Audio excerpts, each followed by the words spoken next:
Welcome, everyone, to Audiolosophy. This is a podcast where we talk about music, philosophy, and anything related to sound waves. My name is Serge, and I would like to thank you for joining me on this awesome adventure. Before we get into our show, I'd like to thank our sponsors, True Force Fitness Wear, inspiring you to be the best version of yourself every single day, both physically and mentally. And now you too can own a piece of True Force Fitness Wear clothing. If you use the promo code at checkout labeled AudioForce, you will get 10% off your purchase. And make sure to like them and follow them on Instagram, Facebook, and Twitter.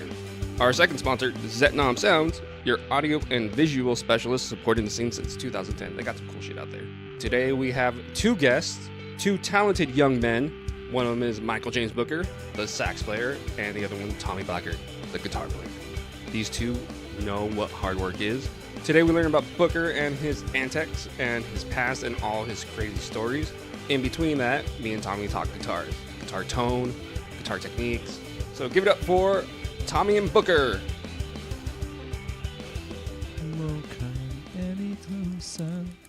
You've got to reach a little more. All right, Booker. I kissed a girl and I liked it. Yeah, I saw her play that live. You need coffee? No, I'm okay. I don't want to spread germs. Nope. I do need it, but not now. Just take it. Already out of 10. I wake up at 4 every day. Really? Oh yeah. It's for the kid. Baby.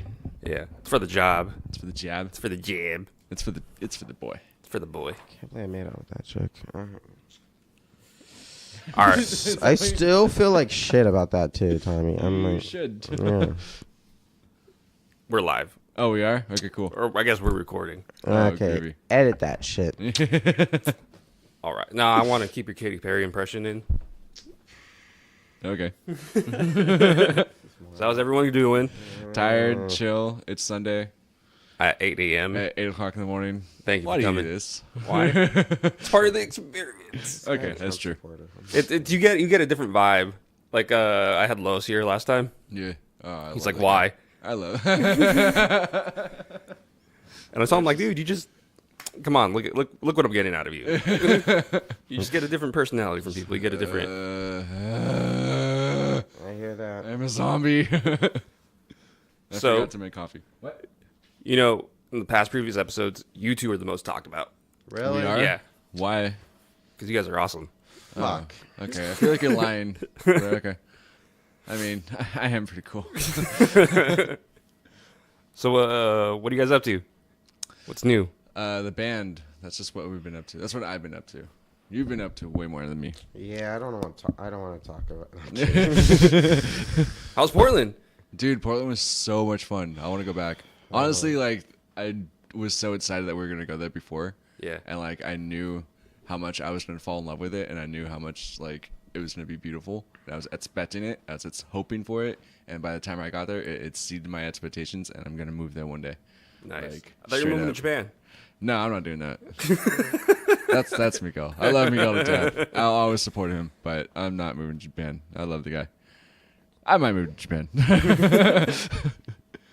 Portland was cool. There's hella hipsters. A lot of hipsters. But, like, dude. different type of hipsters. They were different. Scott Pilgrim versus the World hipster type. Booker's still waking up. Okay. No, that's what it felt like. I always look tired. When I'm on stage, that's when, like, whoa, I'm awake. But, like, when it's other shit, like, even taking a shit, I'm like, I'm just tired. That's just me, man. I'm just... Fuck. I hate my glasses. I'm too tired to stand and pee. Yeah. I gotta sit and pee. But wait a minute. Is That's it like... the way to do it. But it That's was the way like... you do it. Wait, back to the hipster thing. It was like Scott Pilgrim versus the World type of hipster, right? Or... I don't know. The vibe I got from all the hipsters out there, it was like the hipsters here are like, I'm vegan and, you know, I wear stupid red glasses. They're, like, I in match your my face shoes, about it. And, like, I drive a Prius and I'm better than you. Tesla. Kind of shit. Up there, they're just, fuck you. In full hipster gear.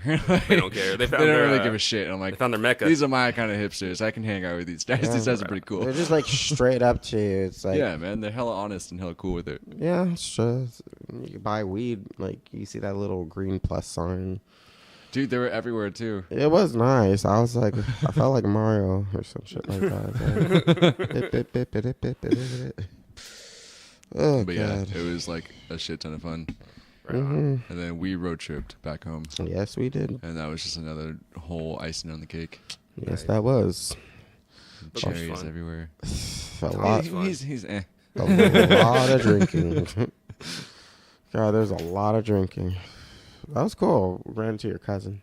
That was awesome. That honestly made the trip like way better than it ever could have been. Was Just that to see my planned? cousin. Yeah, it was planned. Okay. I hadn't seen her in so long, and like I told her, I was like, "Hey, we're gonna be playing in Portland pretty soon. See if you can get the time off work and come see us." And then she came up to the house party that we played at. She was And I was like, "Fuck yeah!" She lived like 2 hours away, right? Yeah, she lives in Eugene, Jesus Christ. closest to Damn. Eugene. So she like got off work, and then she's like, "I'll see you in like a little bit," and then Ubered over there. Wait, And, Ubered? Yeah, they got a hotel room in Portland. What? And then they They Ubered U- from there to the show. What? That's expensive. Not in Portland. I guess so. Everything out there is fucking cheap. It's Yeah, amazing. $2 beers. Like it's honestly a destination that if you have like $20 in your pocket, but like fuck the Bay Area and just move up there, you can. Now I understand what Macklemore was talking about. Well, that's Seattle, but I get it. It's I don't know. I'd imagine it's kind of the same. Yeah, well, I think Seattle's more snootier than, like, say, city. That's my vibe, because I know Compared to California, No, because I know there's a whole rivalry between Portland and, like, Seattle. is there? Oh, yeah, they hate each other. Why? What? Well, it's just okay. it's just that, like, I guess I know San Portland. Francisco hates Oakland, doesn't it? Not Okay, never mind. anymore. Like, San Francisco's not even cool anymore. It's not. No, they ran all the culture out, honestly. Once you get rid of the Mexicans, it's like, what else is there? Now it's just not fun. That is so fucked. They moved to Richmond, which is actually an interesting fact. No, all the people from the Mission District, they just moved all the people from Mission, San Francisco to Richmond, North Richmond in Where particular. all the people from Richmond moved to? Uh, Stockton. Hercules, Antioch. Okay. Antioch. So what do you do now, Booker? I need to look at my schedule, honestly. So I know. Oh, what am I doing now? Oh my God. Still teaching? I'm waiting to hear back. I'm teaching, yes. I'm having another interview. Like, is today Sunday? Yeah. Fuck. So, oh my God. Ironically enough, I'm having an interview tomorrow morning for a middle school in Oakland to be a teacher, quote unquote. Why are you using quotations? Because He's a life coach. I feel I'm a life coach more than a teacher. I don't know. But you love it. I do love it. It's gonna help me pay bills. I That's don't why have to. you love it. Yeah, and like I'm doing that. I was supposed to go on tour with Harmar Superstar, but my friend that I'm best man with for his wedding was like, "Oh no, I need you the day before my wedding." I'm like, "I'm on tour."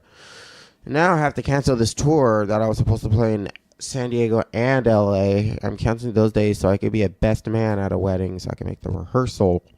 I mean, I'll play with them this Sunday. Next Sunday.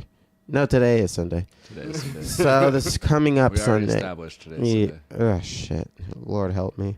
No. Yeah, I know he's not going to. Well, he has many times, actually, this past month. This past week, technically. God is Shout out to real. Jesus. So basically, It's not real either. yeah, I'm gonna be like opening up for Harmar Superstar. He was with Pitch. He did something for like Pitch Perfect and a bunch of other movies. But like one of the dudes in the band, Mission to Learn band, that's his cousin. Mm-hmm. We were originally supposed to do a 2-3 week tour from Phoenix, Arizona, all the way up to Vancouver, Washington. So yeah, I would have hit Portland like twice within like a 2-month span. With two different bands. Yeah, 2 different bands. You Those look guys. familiar. Were No. you just here? Dude, those guys are wild. It's like they're like some of the OG hippies from like Burning Man as well too, but they have doctorates and they teach at UC Berkeley. So they're the hippies that made it. Yeah, Okay. I mean, but they kept it real. Yeah. I mean, so they that's- still do acid. I will not talk about that. But I mean, that's They just still do acid. that's just kind of the tip of the iceberg, though. I mean, like there's ideas and plans that I have in motion. I mean, I might move. There's a possibility I might move to San Francisco. Damn. Oh, that's right. I remember you Well, telling me that. yeah, like family member passed, and I'm trying to move in there and just be a teacher out there and just chill the fuck out. Right on. That's a possibility. God, that's a possibility. I mean, I could go maybe hit up one of the dudes from Confunction and do my record with them finally. Sorry, I've been waiting off a year, you guys. I kind of just said, sorry, give me a year. I had a record. Well, it's a deal that I'm not really pursuing it because I'm lazy. Well, I need the money too to do it, but I don't know. I feel like I need to poop. You really want to poop here?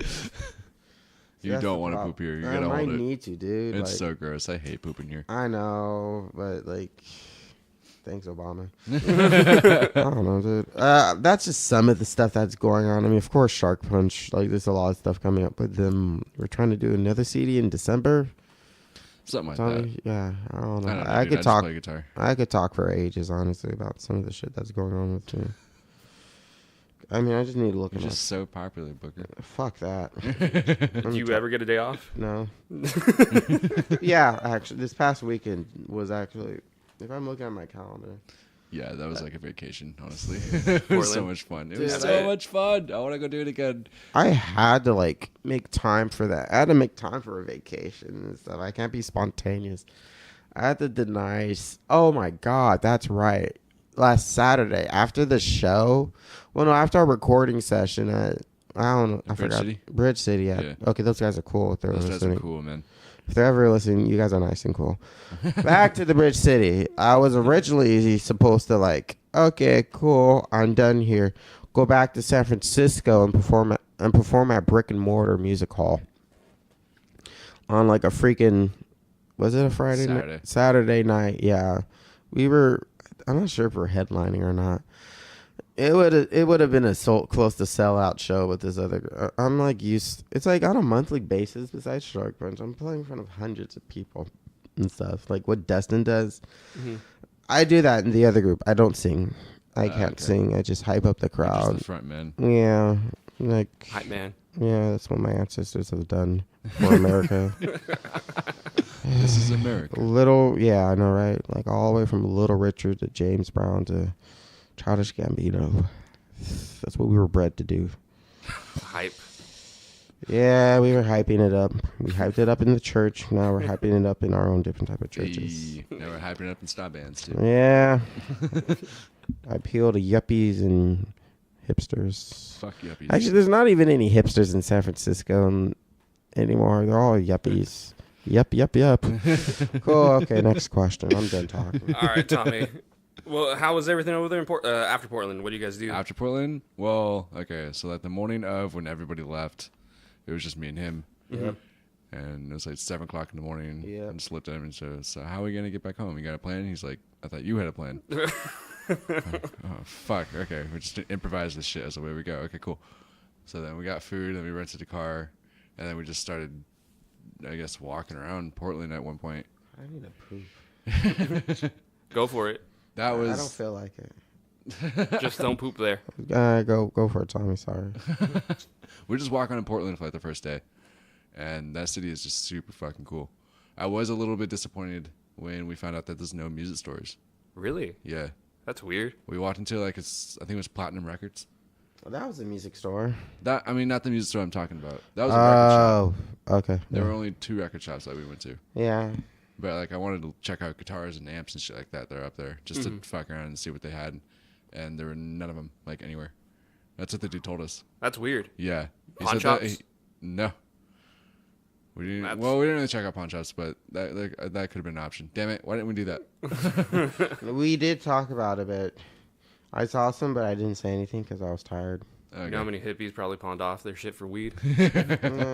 A lot. Yeah. There's definitely a big difference between the tweakers up there compared to tweakers here. Tweakers up there are just like, do you have a cigarette? It's like, no, I'm sorry. Like, okay, God bless, and walk away. Tweakers here will rob you for a cigarette. It's like, fuck, I miss Portland. I want to go back. How's the food? The food was fucking amazing. Oddly enough, I had the best ramen I think I've ever had in Portland. Damn. Which was kind of funny. I remember my first time going to Oregon. I only went once, but it was a border town. Yeah. I had Mexican food. Worst Mexican food I've ever Yeah, had. that's everybody told me. It's like if you're gonna go to Oregon, like and you stay in California, like stock up on Mexican food before you get to Oregon because it's fucking shit up here. Like, Yeah. I told Okay. Miggs to, if he ever moves, just fucking open a Mexican restaurant. He's good. Because apparently, no matter where you go, I had a friend. shit. I had a friend from high school who moved to Seattle. Said she wanted to start a soul food type shop in Seattle because they don't really have any stuff like that up there, like chicken and waffles and stuff. Apparently, that's what she told me. So I was like, all right. And later, I haven't seen her in like 5 years. So I guess she's doing good. What's the ratio between colored to white people Wait, in Oregon? it wasn't that bad. Not that bad. I don't know. We at one point, it's kind of a little fucked up, but we tried to like, I guess make a game out of it. Well, not necessarily make a game out of it. Wait, was I involved in this? No. Yeah. No. When? Yeah, I okay. don't know, but see. we were trying to like see how many black people we can find. Cool. How many? I think we counted like 10. Oh. Really? Yeah, we didn't really see. To my eyes, there's just a bunch of white people. Yeah, I was told Which, that that's cool with me. Whatever. Portland's very diverse and socioeconomical. Yeah, It's not. It was diverse necessarily- in some areas, and then other areas that we went to just wasn't like. I mean, just like it is here in California. Yeah, The Bay Area is super diverse. it's weird. Super We have our diverse. little bubble here, you know. Yeah, and then you go like more inland. And you go more inland in California, and it's just like white people, Trump Yeah. supporters. It's like you just go right over the hill. Yeah, Dublin. and then there they are. I know why Oregon doesn't have many minorities. Why? So, I forgot entirely, but like, ooh, she has a nice. Never mind. Someone important might be listening. Okay, so there's not. Okay, I shouldn't have taken that out. Oh God. So basically, it was like up until the 70s or 80s, they had a law where you can sell property to colored people. What? Yes. Wasn't that more countrywide? Yeah, especially in Portland, it was like a law. I believe. Damn. But then up until recently, they're like, all right, colored people can come in. So that's why you don't have like generations of colored people there. You figure there'd be more colored people in Portland just because it's a port town and they need someone to do all the manual labor. But no, that's the story from what I get. My daddy taught me that. Right on. I don't know, man. What did your dad do? He was with the Panthers. Right on. The original ones, the ones that people feel it's always about black. No, it wasn't about black people. There was Chinese. Like back in the 60s? Yeah, man, there was Chinese Black Panthers. There was Mexican Black Panthers. There were white people Black Panthers. It was Right on. What? Dude, I love your dad even more. No, that was the thing. I mean, no, he worked for like your CYO thing, like Boys and Girls. He did CYO? Yeah, I believe so. Yeah, I need to talk to him about it, but I Dude, hell yeah. Can I get a drink with your dad? Bring he your dad does- on the show. You could Hell just. He doesn't drink beer. Believe it or not. What does he drink? What is his poison? What is he like? God, Does he smoke? he doesn't even smoke either. Oh my god. I guess life highly is his doubt poison. that. I highly doubt that. Your dad definitely seems like a stoner. Well, I think he's returning. Hey, good for him. Yeah, no, because I think he quit because of my brother and I. But now Okay. he's returning back since he retired, which is cool. Yeah, I mean that's pretty. Yeah. What is he? Okay, I'd say tea maybe. I don't know. T. Yeah, tea. I don't know, man. Then I want to get a cup of tea with your dad and Okay. get all the stories I possibly can out of him. Yeah, he has a lot of knowledge. He's crazy. Good Yeah. guy. Yeah. You, your dad, and your brother are like the same person. Holy Trinity. Lord Basically. help us. Lord help us. We're crazy. He should be coming out with that mixtape. I just need a. Oh yeah. your Oh, brother? that's okay. So here's another sneak. Here's a big sneak peek. My brother has like a mixtape that he's gonna drop. It's gonna be funny. And the last thing that needs to be done is like I just need to spit my verse. Right on. You can spit it now. No, Give you a simple beat. like it's called Block Party. It's about blocking people Oh wait, that's on right. social media. I remember this. It's based off of one of my exes. She's not gonna fucking listen to this anyway, so She might. nah, she's not. She's not that cool. Oh. Okay. Damn. Bam, bam, bam, bam. Shots fired. Yeah, I was about to say shots fired. Yeah, no. Yeah, so I have like that's right. That's another interesting musical thing that I tell people, but it's like, yeah, it's not entirely there. Wait, why am I talking? See, I knew this was going to happen. Okay. We love listening to you talk. I Booker. know a lot of people like listening. It's annoying. Shut up, Booker. Thank All you. right. All right, I'll switch a little gears. Thank God. Tommy, Thank Okay. you. Thank God. what makes you so good? At what? Guitar.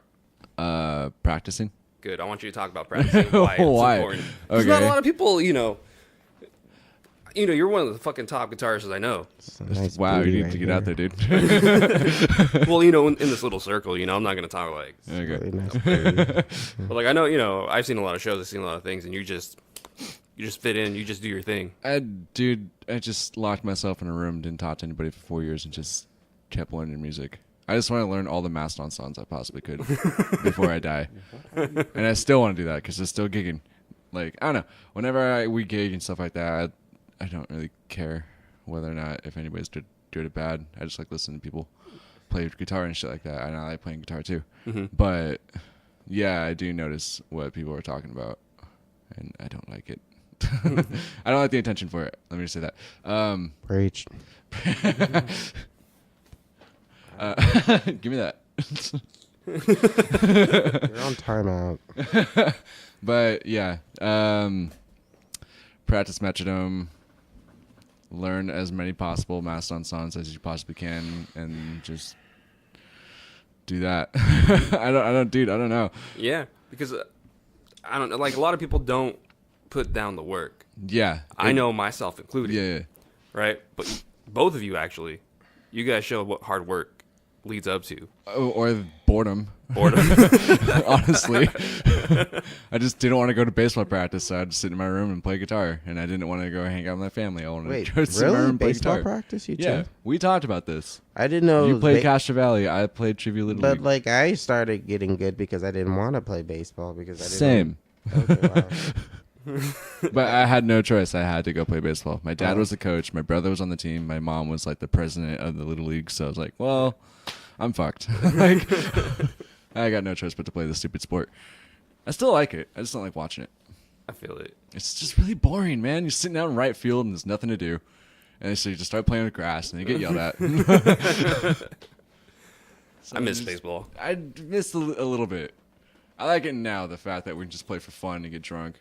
Yeah. But we haven't done that ever. Want you guys So- start a Shark Punch team? Ooh, that'd be a good idea. Actually, if there's going to be a team in any sport, it'd probably be hockey first. I feel like it's too physical for all of you guys. Nah, I think I can get hockey down pretty quickly. That would be It just sounds like a fast. lot of fun. I think I'd just play a defense, just be like fucking people up. Did I ever tell you the one time I went to go see Dustin and Dylan play for the finals? No. A couple of years ago, Dylan told me, he's like, if you show up, I'm going to have a little surprise for you. So I show up, That's right. and they're all doing practice shots on Dustin because he's the goalie. Yeah. And so Dylan finally sees me, shows up, points to me, points to Dustin, and just launches this puck and right smacks Dustin right. I think it was in the face. Yeah, I remember Dylan talking about that, and every single time he's just laughing hysterically whenever he brings up that story. I think he hit him like square, like right between the eyes with the puck. Which, fuck yeah, good for him. Fuck, dude. But yeah, I would play hockey, but it's just way too fucking expensive. Dude, that song you posted, that metal one? song, the Hawaiian one. Was it Hawaiian? Hawaiian metal? Oh, the alien weaponry? Yeah. Yeah. That shit was tight. That's fucking rad, right? Yeah. Dude, I was sitting, like, I saw it, I'm like, Tommy never posts music. No. And I'm at work, sitting on the toilet, I'm like, all right, I Just guess I listen got to 7 it. minutes. Yeah, it's just some crazy fucking Samoan tongue heavy metal band, but That music video was tight. the music video was sick. Yeah. Like, just a bunch of fucking Hawaiian dudes, or like, it was the Maori guys, the New Zealand? New Zealand. That's Yeah. right. Yeah, the like story. Some of them find a musket or like a batch of muskets, something like that, guns, and like, cool, we have like alien weapons. Let's go kill people with it. That's what that song was. That's such a cool imagery, you know? Hell yeah, it's fucking terrifying too. Like, just dudes with tattoos all over their face and screaming and fuck that. Yeah. I'm good. Do you think we're in a better time now? Hell no. You think Hell no. All right, Booker. What's that? Get off your phone. You were talking, so I was like, all right. You can talk to. Give me your phone. Give me your phone. Thank you, Tommy. Yes. He's gonna swipe for you. I don't Just left. I don't do that anymore. Booger. No, real quick about that. All right. Like, no, it's like, after a while, I was like, wait, I'm in bands. Why do I need to swipe? I could swipe over the weekend. I'm in a band. I don't need this app. It's like, swipe or no swiping. Oh, man. We should do that every time to... What? All right, never mind. People might be listening. All right, you had a question, Sergio. Music. Why? What's your influences, dude? What? Man. My influences? For real? Okay. What made you want to pick up the saxophone? Well, I don't want to... Not that one. Let's go back to the influences. Like when you're growing up, you know. Paul Simon, Graceland. That was the song that did it for you? Well, the album. Okay.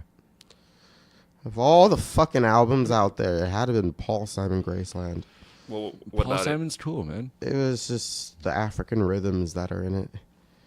All right. It's weird. There is African rhythms in there. Picking up the saxophone, I didn't really have much of a choice. All right, like I wanted to play like cello, which would have let me play guitar. But that would have been funny. I do know how to play it a Then we little have bit. two badass guitarists in this band. Yeah. God, I would have been Jimi Hendrix all over the place. I would have been fucking. You know what? I would have literally drilled a hole in the guitar and made it a glory hole for my dick. You probably would have had some babies too. Yeah. Wonder what those babies sound like. Oh God. Half I don't Booker, half Stratocaster babies. He's a strap player. Oh, yeah. He would definitely be a strat player for sure. Oh, At God. least something with some fat single coils. That'd be cool if I actually had a strap-on dildo, so I could just. Okay, that's disturbing. Okay, my musical influences. Why would you need a strap-on dildo when you already have a dick? So you could penetrate both of the holes. Ow. Well, then how do you get yours out? You just Isn't pull it your- out. Pull out the side? No, it's like. Two dicks. Okay, let's go back to music. This No, is- I want to stay on this. Tommy's trying to imagine. well, the people at home, if they're listening to this, are going to be imagining like Booker with two dildos. Huh. Kids, picture this. I hope none of my students are listening to this ever. I hope all of them are. It's like there goes Booker's teaching career. They're going to find out about me one way or another. And it's going to be from this. So strap on dildos. Okay. Like, Mr. Booker, and I'm Let's like, get back to that. I'm like, there's a reason why I'm tired a lot of mornings. You guys say I have a hard life, and I'm like, you guys need to look at some of my videos. You need to come to some of my shows. You need to see what I have to deal with. You guys think you're bad. You're not bad. You're actually nice. You guys are nice, sweet kids. Why do you like teaching? Because it's hilarious. actually I actually have high hopes for the future. Everyone always gives kids, younger people, shit. I But agree. it's like, They're the future. Shit, we gotta, raise them right. Take care of the children, man. yeah, Think of the children. Think of the children, man. true. You know what? Can I leave and come back? I really need to pee. Yeah, Go to the for it, dude. bathroom. All right. You already said you needed to poop. Yeah. You might When feel better when you afterwards. Poop, make a wish. Yeah, Make a Wish Foundation. Don't forget the toilet paper. Oh, yeah. Wait, is there a code? Yeah, it's on the fridge. Yeah, What it's is it? 35, 31, I think. Now everyone's gonna poop here. Thanks, Tommy. Everybody already poops here, man. You see all the tweakers out front? Yeah. It's so... All All right, Tommy. I hate the bathrooms here, dude. They're so I do gross. too. I have to poop too. You know what? Let's all take a big group poop. Poop. I rather poop in the trash can out here. That's disgusting. You've reached a new low. I'm sorry. So, you just got a Strat, I heard. It's over there. Kind of. Yeah. Mickey was telling me about it. It's like a Mexican Strat. Reminds me of my Strat. Yeah, it looks almost. I think it's exactly like yours. Yeah. Isn't yours a Mexican too? Yeah. Yeah. Except you replace all the pickups in yours, yeah. Yeah. Yeah, I that's put all still stock and stuff. I forgot what I put. 60. 69s or 67s? 67s, I think. Fuck yeah, that's pretty tight. Except Yeah. for the neck pickup went out. Oh, I'm sorry. Yeah, I gotta fix it, but I never got around to it. That's okay. My Les Paul is all weird and broken too, but it still fucking runs like crazy. I love that guitar. If you had to choose one guitar for the rest of your life, I know this is Oh, gonna I hurt. already Les have Paul? it. Yeah, it's a Les Paul. Like, if my house is burning down, that question, yep, I'm grabbing that fucker. Sorry, Mom. So, Miguel was telling me that you like kind of figured out what the Strat, like the qualities of it and why it's used for certain genres and stuff. I'd like for you to mean, explain that. Every guitar is different, I think. Mm-hmm. But most guitars are iconic and have that tone.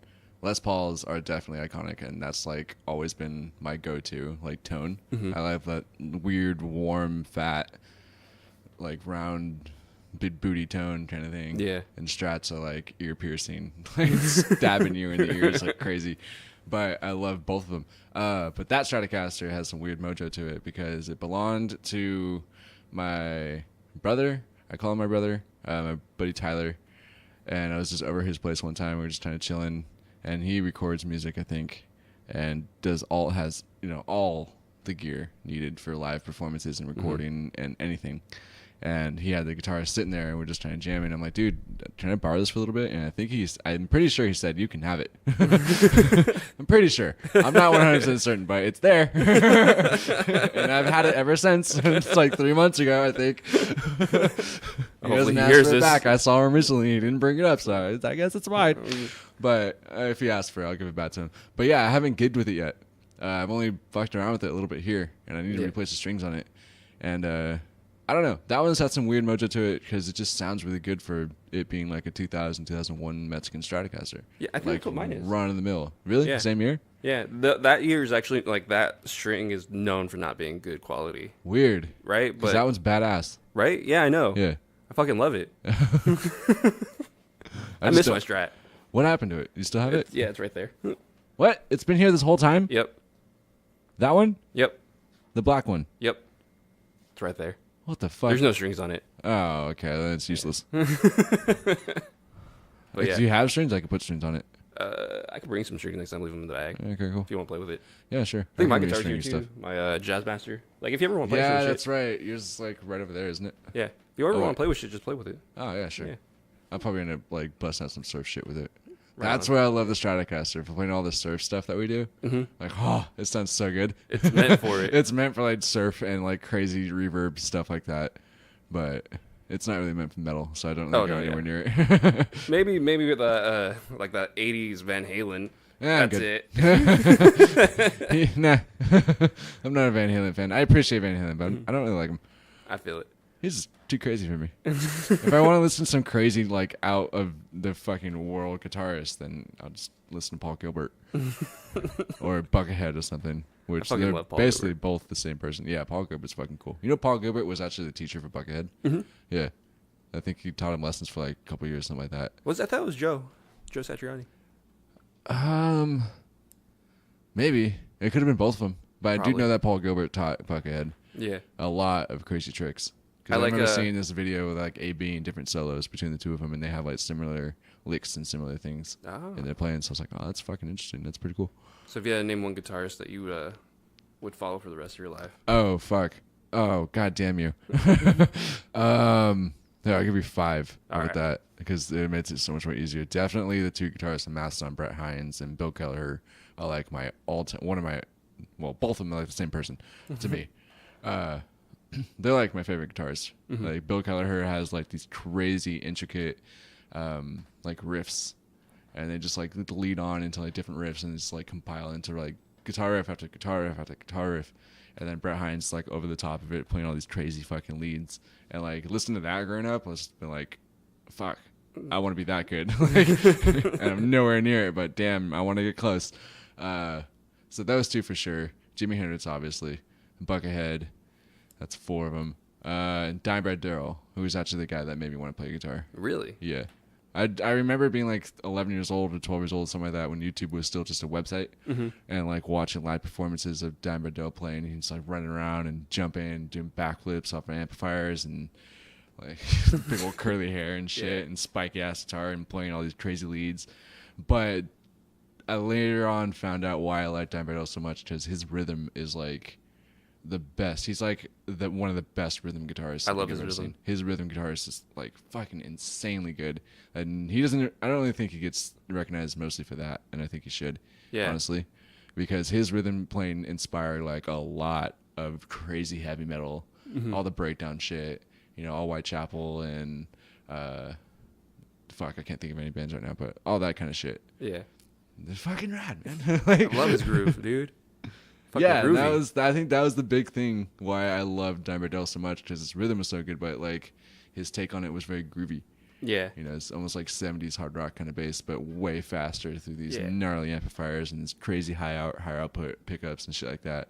He's he has very high output. And what's crazy about his tone is that like if anybody plugs in with the same guitar, same amps, same everything, they will sound like shit. Because he's the only person that can tame that beast. Like, I've been trying to get that tone for a while, and I gave up. I'm done.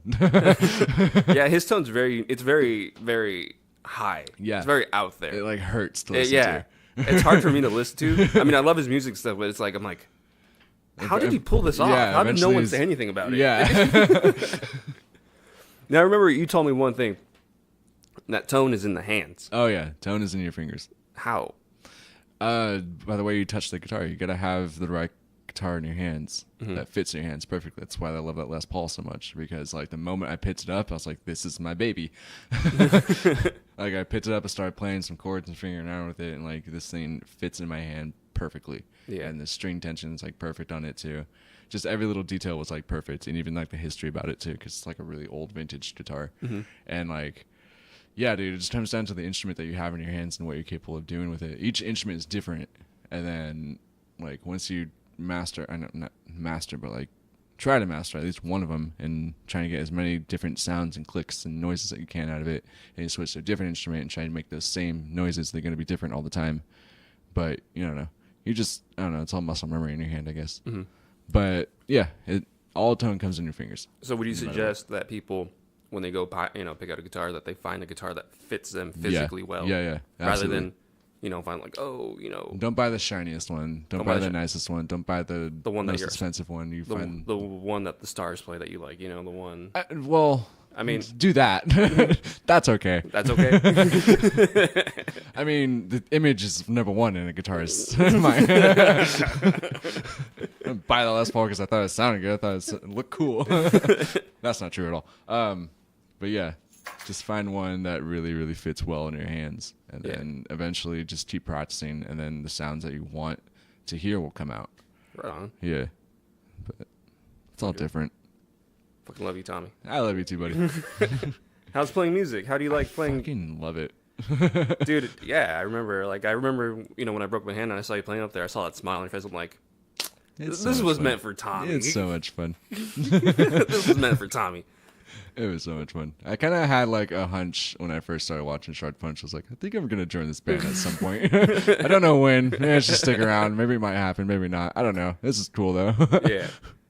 Yeah, I remember that too, because I remember getting home from working the summer camp job that one year, and like Miguel and Leanna and other people like wanted to take me out for my birthday, because my birthday that day or the day before. I don't remember exactly, but they wanted to take me to Dave & Buster's, and on our way there, I was like flipping through Instagram, and I saw this picture of a shattered pinky. I was like, holy fuck, Miguel, whose is that? He goes, oh yeah, by the way, can you fill in this Saturday? Been in the band ever since. The call. The hero call. I mean, I was like, oh, no way, that's Sergio's? Oh, fuck. You gotta take the good with the bad, right? Yeah, it's funny. You know, after I broke it, I drove myself all the way to Highland Hospital with a broken ass pinky. What the fuck is wrong with you? It's like, Is I this think I still can gnarly? save Can it. you make a fist? Nah. Me and fucking Carlos were like, fusion. Yeah, he has a broken pinky too, doesn't he? Yeah, we're opposite. We're mirror images. Oh, that's right. It's his spreading hand. Yeah. I forgot about that. And he still fucking rips too. Right? Fucking asshole. There's no way I'd be able to do that. I would just chop off my arm. Life's over. Fuck it. So, fuck, I don't know what to ask you. Ask me whatever. What are your plans for the future? Oh, what the fuck, dude? Give me an anxiety attack. I don't know, dude. I definitely want to move to Portland. Oregon has always been like an end destination for me, but I think I really just want to travel. I think in the near future, I want to travel to Hawaii and go see my family again. Because apparently I have a ukulele just waiting for me out there. Oh, shit. Yeah. My uncle, last time I saw him, he goes, "Hey, I have a ukulele for you." Mm-hmm. I was like, "Cool. Where is it?" He goes, "Oh, no, you got to come get it." And we're in San Diego when he told me that. I was like, "Oh, fuck. What the hell, dude?" And then I thought, oh, "No, wait, I get to go to Hawaii. Yeah, I'll see you in a little bit." Like, What kind of music do you want to end up playing? Like, if you could travel, I think you could be a traveling musician. you know, you're not the only person that's told me that. You know, it's written all over you. Fuck. All right. I guess I should probably do it then. But music I want to be playing. Wait, what was the question? Like, yeah, what kind of music do you want to be playing? Like if I you want were to be playing. I love ska music, but I didn't really start getting into it until I joined the band, which is kind of ironic and kind of funny. Yeah. Like the only ska I knew before I joined Shard Punch was Streetlight Manifesto, and apparently they're not ska, but yeah. they're ska to me. They're just the best ska band in the fucking world. Because, dude, if you were to replace those horns with guitars, they're practically metal. They are a metal band. Oh yeah, they're definitely a metal band. I mean, what's his name? Tomas Kalanki. Is that his last name? I I don't know. think so. Yeah, The it's dude uses a close massive enough. boogie dual rack. Like, Yeah. that's a metalhead amplifier right there. And he, like, when we saw him play, were you there? Probably. I think we saw him play live at the Regency Ballroom in San Francisco one time. They always play there. Yeah, they fucking sold out the place too. It was packed, and like the tone from his amplifier is like, oh my god, this is not a ska band. Yeah. Woo! But like, Welcome back. How's your poop? did you make a wish? Did you leave the toilet paper over there? Yes. Dude, that roll was a lot bigger when you left. But yeah, after seeing Streetlight Manifesto, it was like, oh, it's okay to have a metalhead tone with the ska band. Hell yeah, dude. Ska type shit. So I was like, well, I'm going to aim for that. Well, Kind of. And you know No Doubt, right? Well, I course. mean, you know No Doubt. Of course but I know you know No the Doubt. guitarist was a metalhead. Yeah, he was. All right. I listened to his stuff. Oh, fuck, what the hell was it called? It was some really cool name. I don't remember the name of his band, but I remember looking it up and listening to it, and it was like some weird techno heavy metal shit. And I was like, this is fucking cool that you joined this fucking ska band right after this. How ironic. I think it's cool when people fucking, just do their influences in and out. It's like, you don't need to be fucking follow the fucking path. No, That's fucking lame. not at all. Be yourself. Express yourself. That's where guitar solos are like the funnest. Kind of. I don't know. I like playing rhythm a little bit more than guitar soloing now. Now that like I've gotten really really clicked in with Dylan's like drumming and shit. It's very Like, intricate. Yeah, it's really really quick. You really got to be on your toes. Just Dylan is like a really fucking fast drummer. Yeah. And it's great. I fucking love his drumming. Actually, it's so fucking crazy. It matches with my guitar fucking perfectly. Actually, Nice. like that's what I noticed when I first started jamming with everybody. It's like if you took Dylan's entire drumming and drum kit and the way that his whole style of doing it and turned it into a guitar amplifier, it would be like a full stack of like 80s Marshall like, and like some Gibson Les Paul, like 80s everything, like hair metal and thrash metal, just that and super fucking fast, like Coke Fiend. Like, But it's like, it's not loud. it's not. It's like the perfect level for ska, you know? Oh yeah, Yeah, it's definitely. weird. It's like I can't explain it. He has a very unique style, but everything's fine tuned. Everything's perfect to him. In a way, he's like me because he came from, I think, just punk background. And he still loves punk. Like the Flatliners is like his favorite fucking band. Yeah. And I've been listening to them like crazy too. They've actually become one of my favorite bands recently. Like I was actually listening to them last night. Like the whole album. I forgot what fucking album it was. I don't remember. I don't even know the name of it. I don't even know the name of all the songs I like from him. But yeah, I think he comes from that whole punk blast beat background, and I come from this like heavy metal background. And now we're both playing ska music, and we take like our own little tweaks and things that we learned, and then trying to put them into this one thing, and then like clits so fucking easily. Yeah, it took a while, but I think everyone needs to like restrict themselves in a certain way and find a creative out. You know, because like you got technically both of you are restricting yourself into like the ska outlet. A little bit, yeah. But you guys have your, you're a fucking metal guitarist, Yeah. And then you make it work. You fucking find your creative, and it's like, I've never heard this before. Well, tight. like I remember being alone in my room and just kind of like learning music and jamming and shit. I remember thinking to myself, I just should probably learn every genre I possibly could. Mm-hmm. That way, if I ever get the chance to jam with anybody, I can just easily click in with them. Yeah. Like, hey, we're gonna do a ska band. Cool. Well, I know ska music. It's like, hey, we're gonna do a metal band. Cool. Well, I know metal music. Yeah. And then say we're gonna do blues. Cool. I know blues. Like, I want to be a jack of all trades kind of thing. I don't want to be the best at everything. I just want to be good at least. Just jam with whoever. Just jam with whoever's around me that has instruments, and just play with them. Yeah. That's always been my like ideology towards playing guitar. But like music that I want to be playing, shit. I like stoner metal. I like I don't know if you know who Mother Engine is. You might have showed them to me. I might have a long time ago. Mother Engine, Rotor.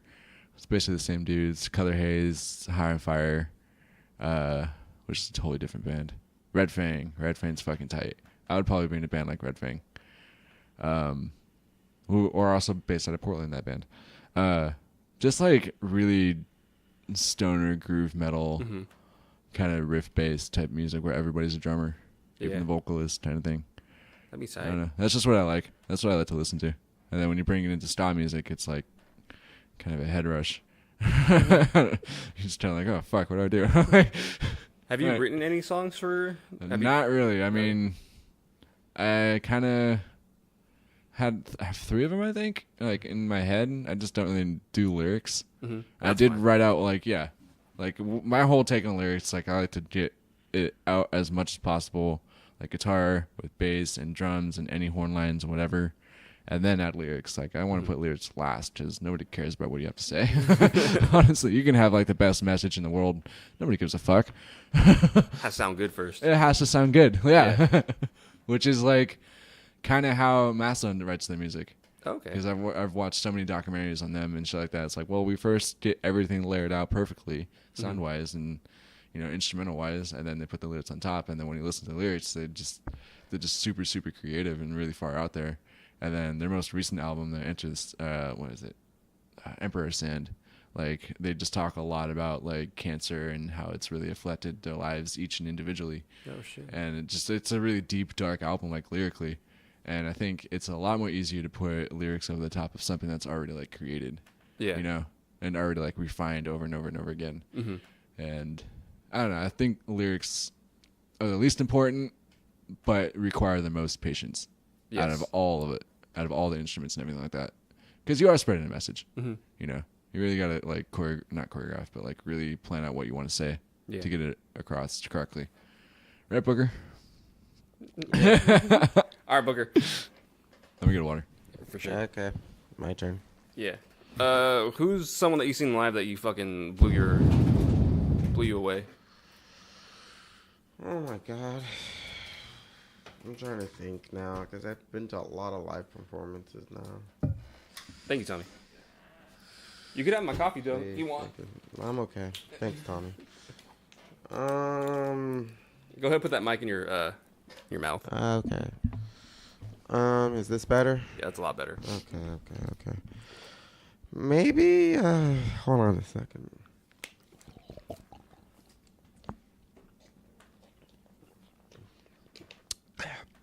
Oh, I really needed that. Oh my god.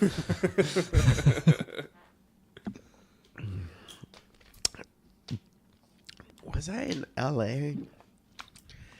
That happened where I was just, or maybe I was just trying to get laid then. I don't know. Maybe that's what made the night more spectacular. God.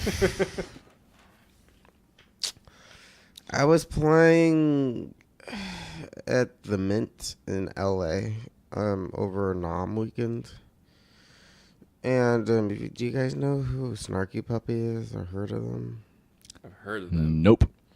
One of the band members was there. He kind of headlined with his little group. The black piano player of the group. Whoever's listening, they'll look it up. And before he came on, well, he went on at like midnight or 1 o'clock. I played, me and Space Hoodie, really. We played at like 8, 9 o'clock. There's a decent amount of people that were in there. And then second band was nice, but however, the third and fourth band, the third one in particular, look up Bill the Buddha. Okay. Because he was one of Prince's bass guitarists. Oh. Whoa. So this guy was scary good. It was, Yeah. It was one of those things where I was like, how? It was a 6-string bass guitar. I love those things. It's hard to play. Dude, but the thing is, it's like I know, okay, and I know a lot. I know a good amount of bass players. I know, yeah, and stuff. I know they could like play fast, and I know they could slap it, but Snap it to piss, man. but the thing is, it's like he put distortion pedals on his bass Mm-hmm. as well too.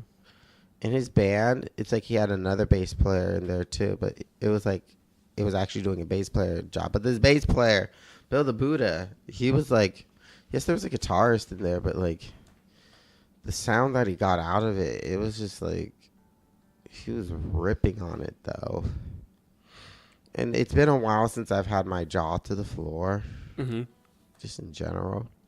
I'm like, wow, this guy is amazing. Or anybody, girls too. I mean, oh wow, this person is amazing. But this dude, I remember I was talking with him. He's like, oh, hey, nice to playing on the sax and stuff. And like he introduced me to like his friend who played with Black Eyed Peas as well too. Oh, no, it wasn't him. It was this other dude that I performed with the Cool Cats back in San Jose. They're based out of San Jose. I ran into one of the old drummers, and he introduced me to one of the dudes that played with Black Eyed Peas, and I met a woman that did a lot of stuff with Michael Jackson down there as well too. There was a lot of ex-Prince band members in the facility of the area, and we were just all smoking and hanging out in the back room, and just it was a super cool experience though and stuff. And they were just talking about just the greats of like how they worked and their work ethic, and just like how they were just able to jam and just hang and be a family, and just a lot of road experiences as well. I mean, a lot of you guys, I'm like, oh wow, Booker, but to them I'm just like, okay, these guys have a wealth of knowledge here and stuff. That actually kind of goes back when I was like hanging out with Thomas Pridgeon a couple of times. I asked him about suicidal tendencies. He's like, yep, it was cool. It was great. It was chill. Thundercat's a nice guy and stuff. And I'm like, Kamasi Washington, yeah, he's a cool brother. I'm like, these motherfuckers play with Kendrick Lamar. They're on like To Pimp a Butterfly and stuff. And it's just, in terms of, that's right, performing with musicians. It was cool. I mean, Bill was cool. He's a nice guy. Thousands of views on YouTube, of course. But like, you see him, it's one thing when you see shit on YouTube. It's another thing when you see it live. Yeah. And I kind of have to force myself just to go out there to see live performances. Just because, well, yeah, my background, of course, it's just a lot of classical music. A heavy, huh? I thought you were like trained in jazz. Yeah, that's another thing. It sounds like I'm trained in jazz, right? Yeah, I thought you were. So the secret's out. Yeah, I am, but but my heaviest asset is classical. Is there poop on here? What? No, it's rock. Heavy as ass. Oh my You god. sniffed it. Oh, Why didn't you just eat it to find out? no, I look. It was pretty hard. It wasn't so much for a deep interview. Like Jesus Christ. This is deep, dude. Everyone poops. So Nuh-uh. What? No. Who are these people? it's Reptiles. I have a deep emphasis in just classical. Well, I guess what you guys call it classical music. Technically, for me, it's romantic music within the There's an artist called Debussy, not the pussy bitches, Debussy, dirty-minded motherfuckers. And like he uses a lot of seventh chords, which a lot of jazzers just take in general. So I mean, I just kind of like, yeah, I know, right? Tell me. Okay, no, I've already playing that song. So I have a huge emphasis just in like just that romantic era of like classical. Well, there's actually a classical music era, but that romantic era of music. What year was that? Or century? Was it like 1890? Let me look it up. I should know this off the top of my head. I should. I'm bad. Totally off. Yeah, I That's what I don't know. forgot. What you're talking Romantic era music. Oh, here we go. I'm explaining. So, about? Isn't that the Renaissance? no. That was like That's like I when don't they know. were I butt wasn't fuck. there. They were butt fucking each other then. So Ooh, so still All right. here we go. So late 18th, early 19th century. Wait, no, that's still wrong. So this was right before like the blues really came in. Or Is what- it? The No. blues were always there. Well, actually, it wasn't even Was there. that like early 1800s? Well, the blues. No, the Romantic era. It's was Wikipedia said Yeah, something 18. else. I don't know, but okay, back to me. Because I like that too, which goes back to Graceland as well too. But because I used to play in my church, it wasn't gospel. It's weird being a black dude playing in a Catholic No, it church. isn't. Dude, they clapped on 1 and 3. You know how horrible that shit was, man. Not 1 in 3, Booker. How dare they? You know, it's like they're like, we're gonna play a Negro spiritual. That's your culture. I'm like, I know better that you guys are fucking it up. They're like, wait, in the what? It's like, it wasn't actually. I was pretty on beat, like, but they were just like, wait in the what? It was wait in the water, children. I'm like, you guys are like, it was like so. They're just like, wait in the water. Wait in the water, children. It's like some smooth jazz shit. Actually, I did sound like Kenny G because of that motherfucking shit.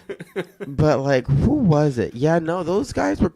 Yeah, no, it was interesting playing with that church. It made me a hell of a classical musician, by the way, too. Yeah. If you want to do some really relaxed, smooth shit, though, I had to become black on my instrument, as I like to say, though, too. And I found out I was black, and I was like, oh, this is how a black man's supposed to play music. And then I started doing black musician stuff. And then I was like, and then after that, I look back at that church. I'm like, it was good, actually, though, because you really can't, a lot of people, they're not able to flip.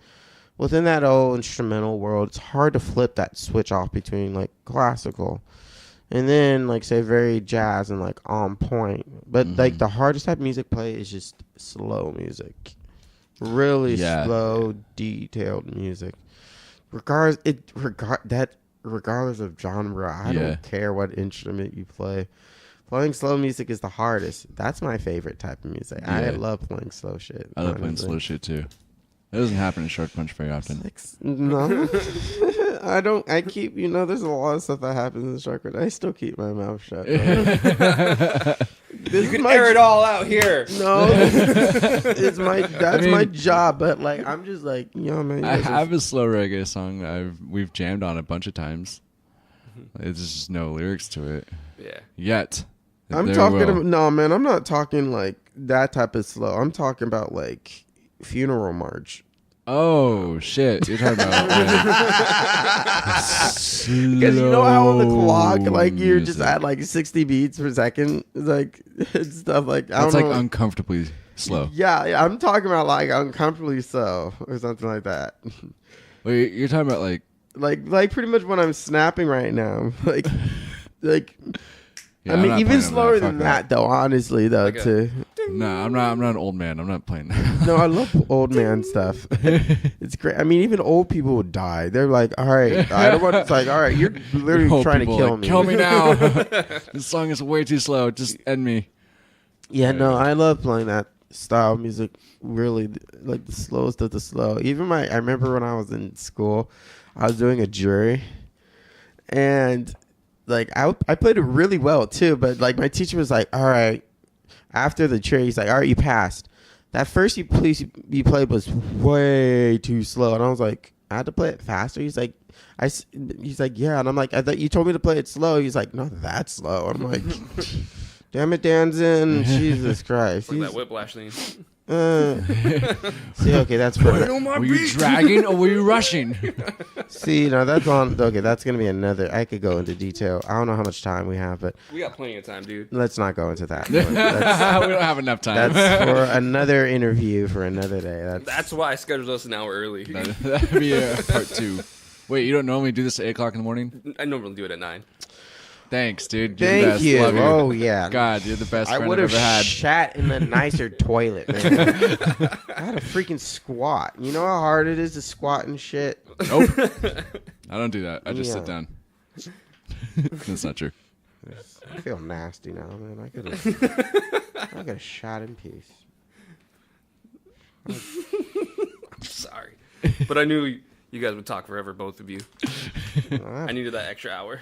I have too much stuff, man. Just an hour is not enough. I mean, not even a day is not enough for me, man. We could have you recurring on this show, Booker. Oh God. We'll do it at 9 next time for you. Yeah. 10. On a Saturday. Not Sunday. Today's the Lord's Day, okay? Oh, my baby cousin. Yeah. Yeah, keep your phone there. No. Yes. Fine. So, I'm Booker, gonna slap Oh you. my God. Yeah. you know what made me fall in love with you? Aww. was the Booker Long duo. Oh my. Aww. Why do we have to bring? Oh my. Keep going. Well, no, I want to talk about your sax playing on that Oh boy.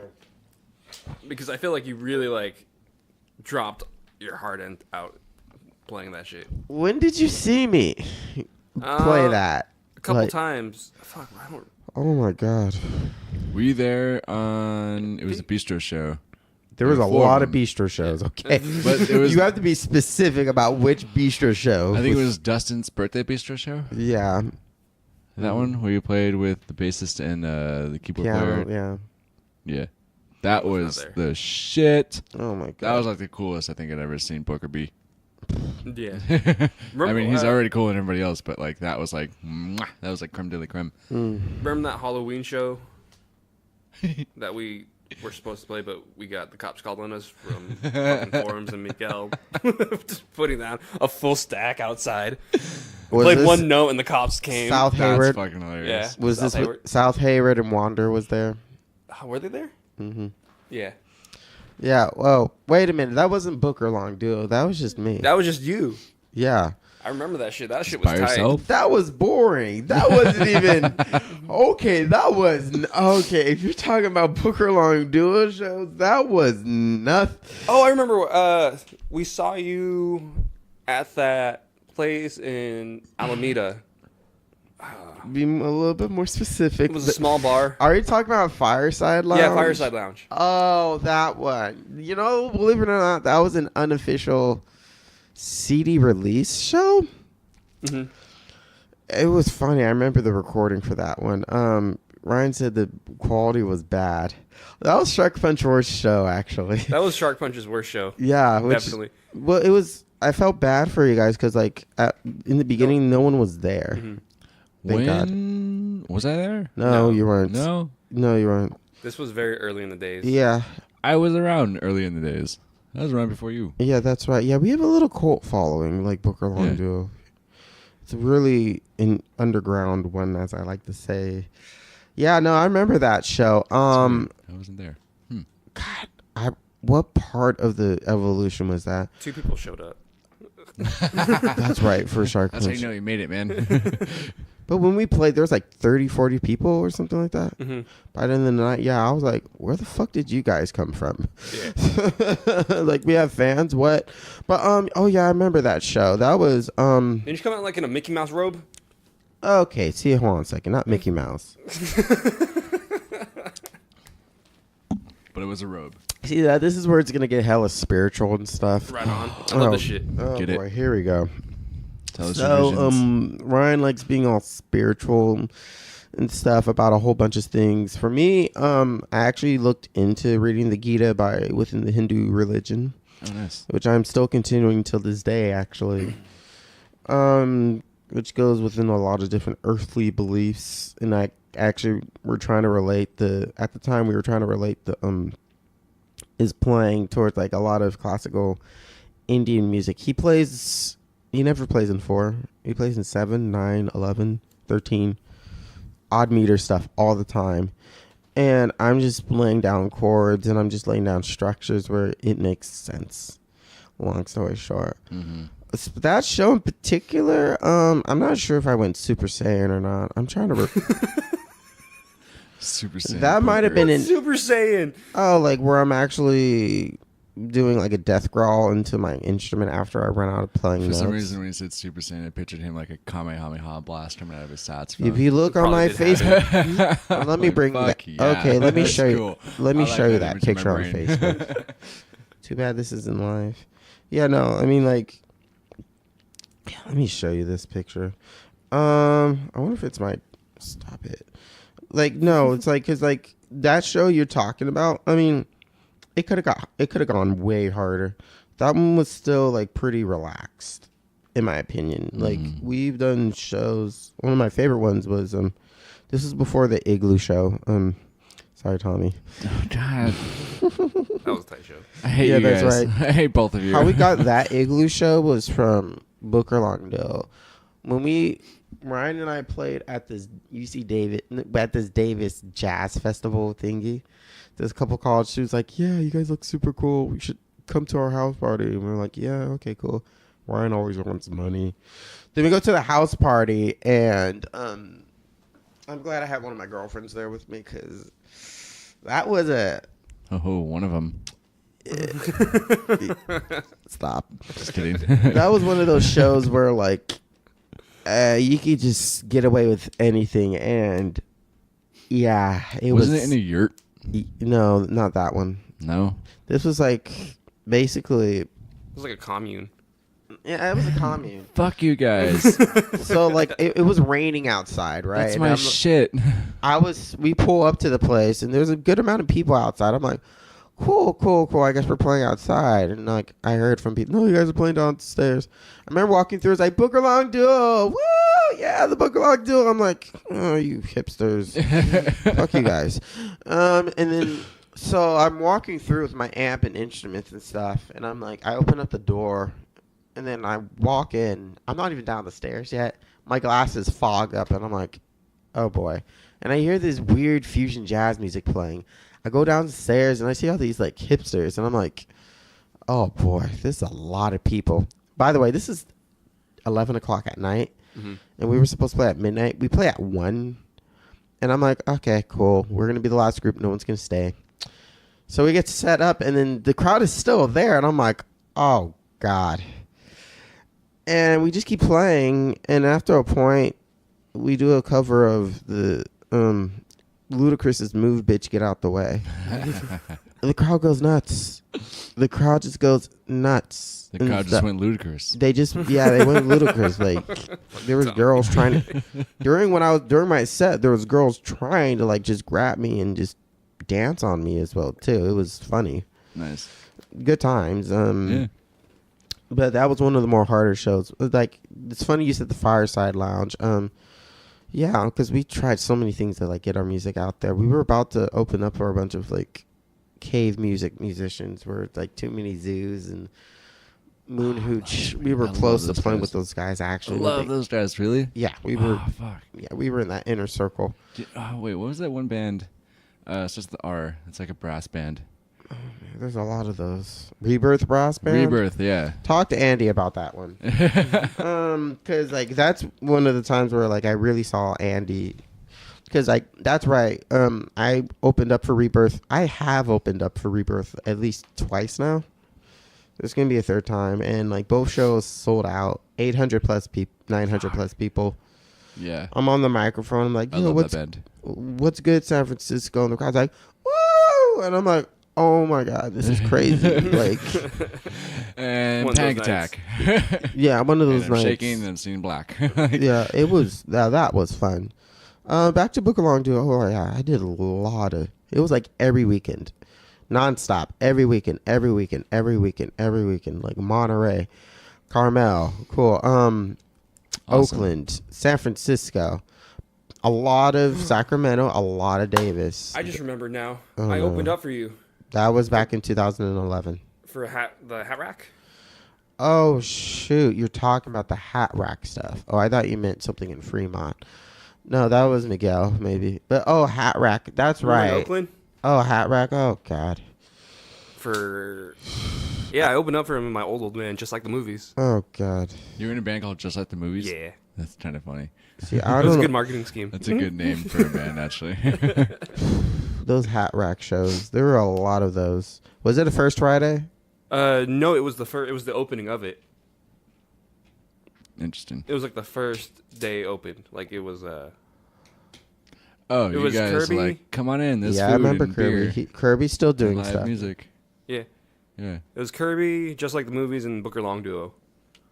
Wow, that might have been my first show with Kirby. I just did a show with him with Shark Punch at the Mayfest. I gotta get Kirby on here. Yeah, that's true. I haven't seen that full. Wow, Kirby, I have not heard. Yeah, God,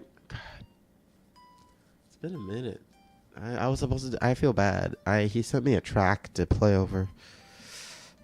Still haven't done it. Like that's.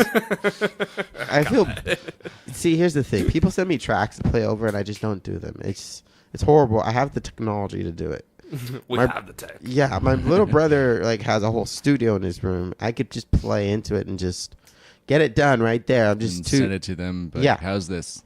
Yeah, I keep fucking up. I'm like, it's just I could just do it within like. You're a hired gun saxophonist, aren't you? Exactly. Yeah.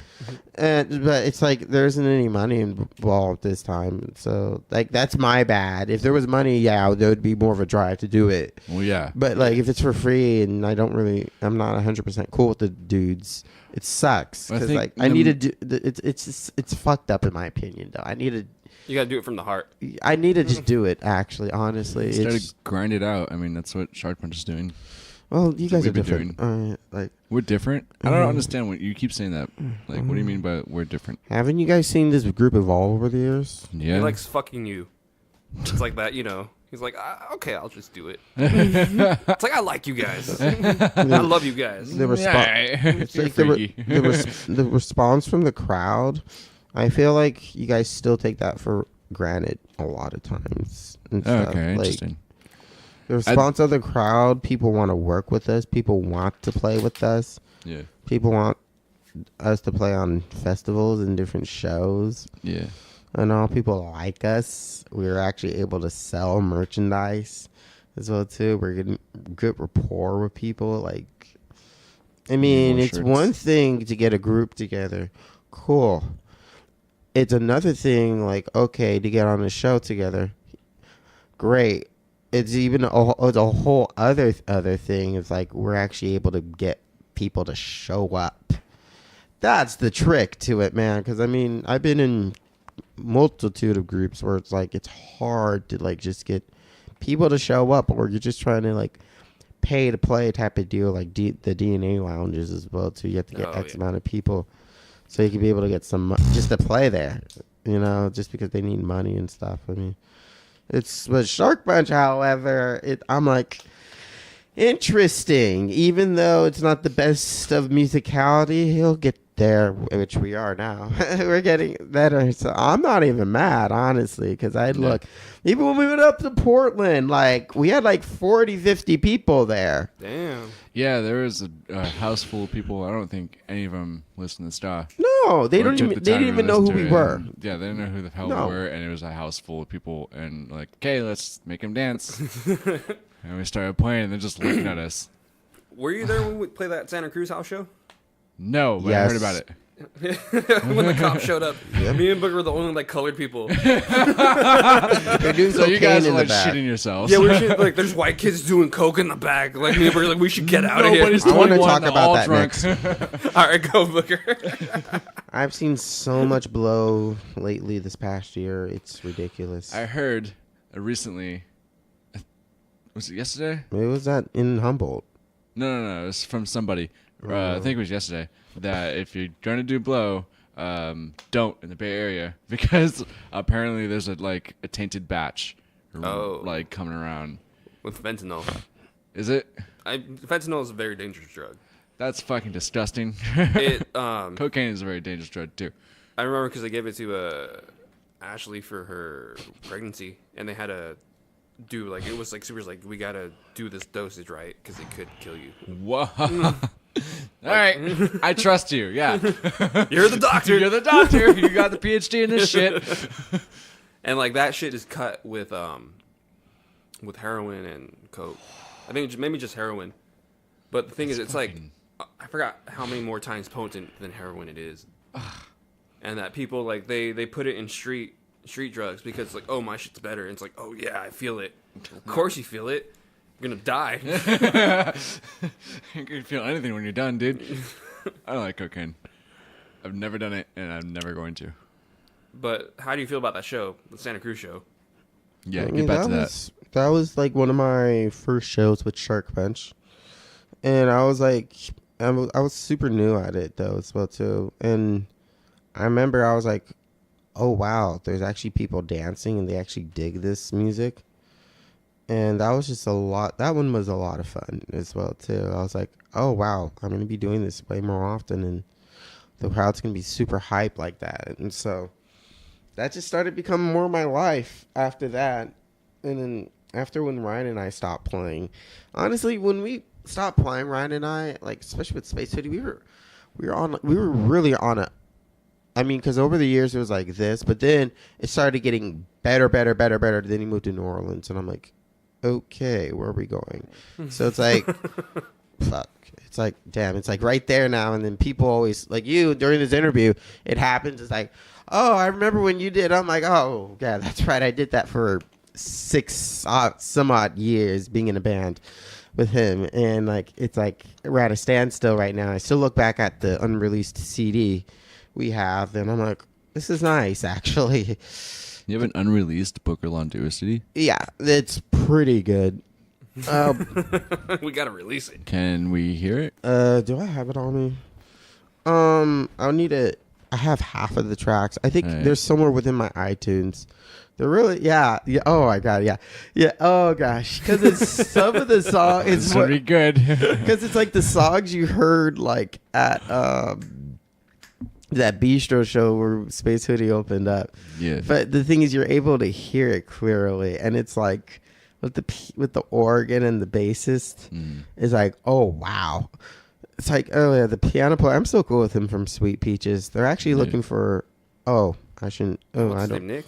Huh? Is his name Nick? Yeah, Nick Yeah, Nick. O'Connor. Yeah, Nick O'Connor. Yeah, he's a nice guy. I like him a lot. And then there's another dude. I think he's in the band now. His name is Sergio. There's another Sergio. He plays bass. He's from like Tracy, I believe. Can we kill him? Let's kill him. Ironically enough, I met him going back to the group, the Cool Cats from San Jose. His parents actually, they played with Confunction, a lot of all the Escobedos, Oh shit. like, and even Sheila E. as well too, on numerous of times. If you've ever heard of the Headhunters before, who did the Herbie Hancock album, like with Chameleon, like a lot of the greats. I actually, this is a funnier story. Back in 2000 and 13. Sorry. 14. I was Pete Escobedo's band for a night. I was his saxophone player for one night. Really? Yeah. Cool. And like Damn. we co-headline with here's the thing in music. Sometimes when artists leave, they still want to have the rights to all their songs. Mm-hmm. So by the way, there's War, all right? Yeah. There's a band called War. There might be one or two original members in that band. However, the rest of the original members, they're in this band called the Lowrider Band, which is essentially War. I opened up for War that night in Fresno. War or Lowrider? Lowrider, which is technically War. Okay. Damn. That was back in 2013, 2014. I remember that group is such a hit and miss, but they have so much Bay Area royalty. It's like, wow. Yeah, they do. Going back to that night, and now I'm talking about stories. That night in particular, we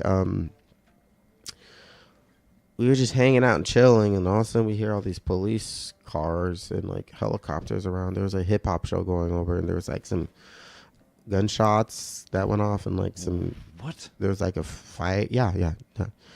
That's why the cops called, and they showed up at that house party, or Well, there was your guys'? another venue next door, so I mean, it was our bar venue was already, we were essentially already done, but that one was still going on. So there's like a good amount of people in downtown Fresno, which is weird, like on a Friday or Saturday night. And I remember I was just driving back in my car. All of a sudden, this chick and I was there. The trombone player was he in the car? No, he wasn't in the car with me. I remember like I wanted to go home early to play Smash Bros with Sergio. Not you, Sergio. But Sergio, this bass player in the other group and stuff, but he was still super shy. This is before he had his kid as well, too.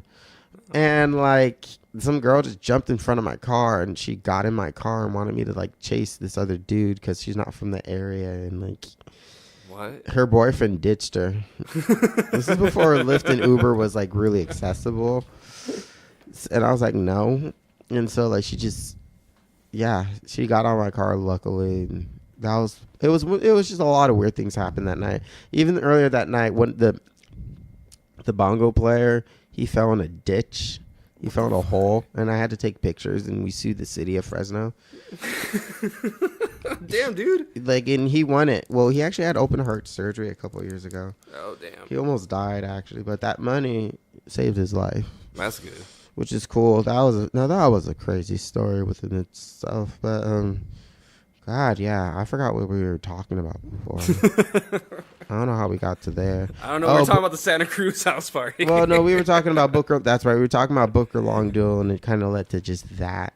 And I was like, oh yeah, but like crazy shows. And God, yeah, no, I've done a lot of. Oh, back to like the Hat Rack. Yeah.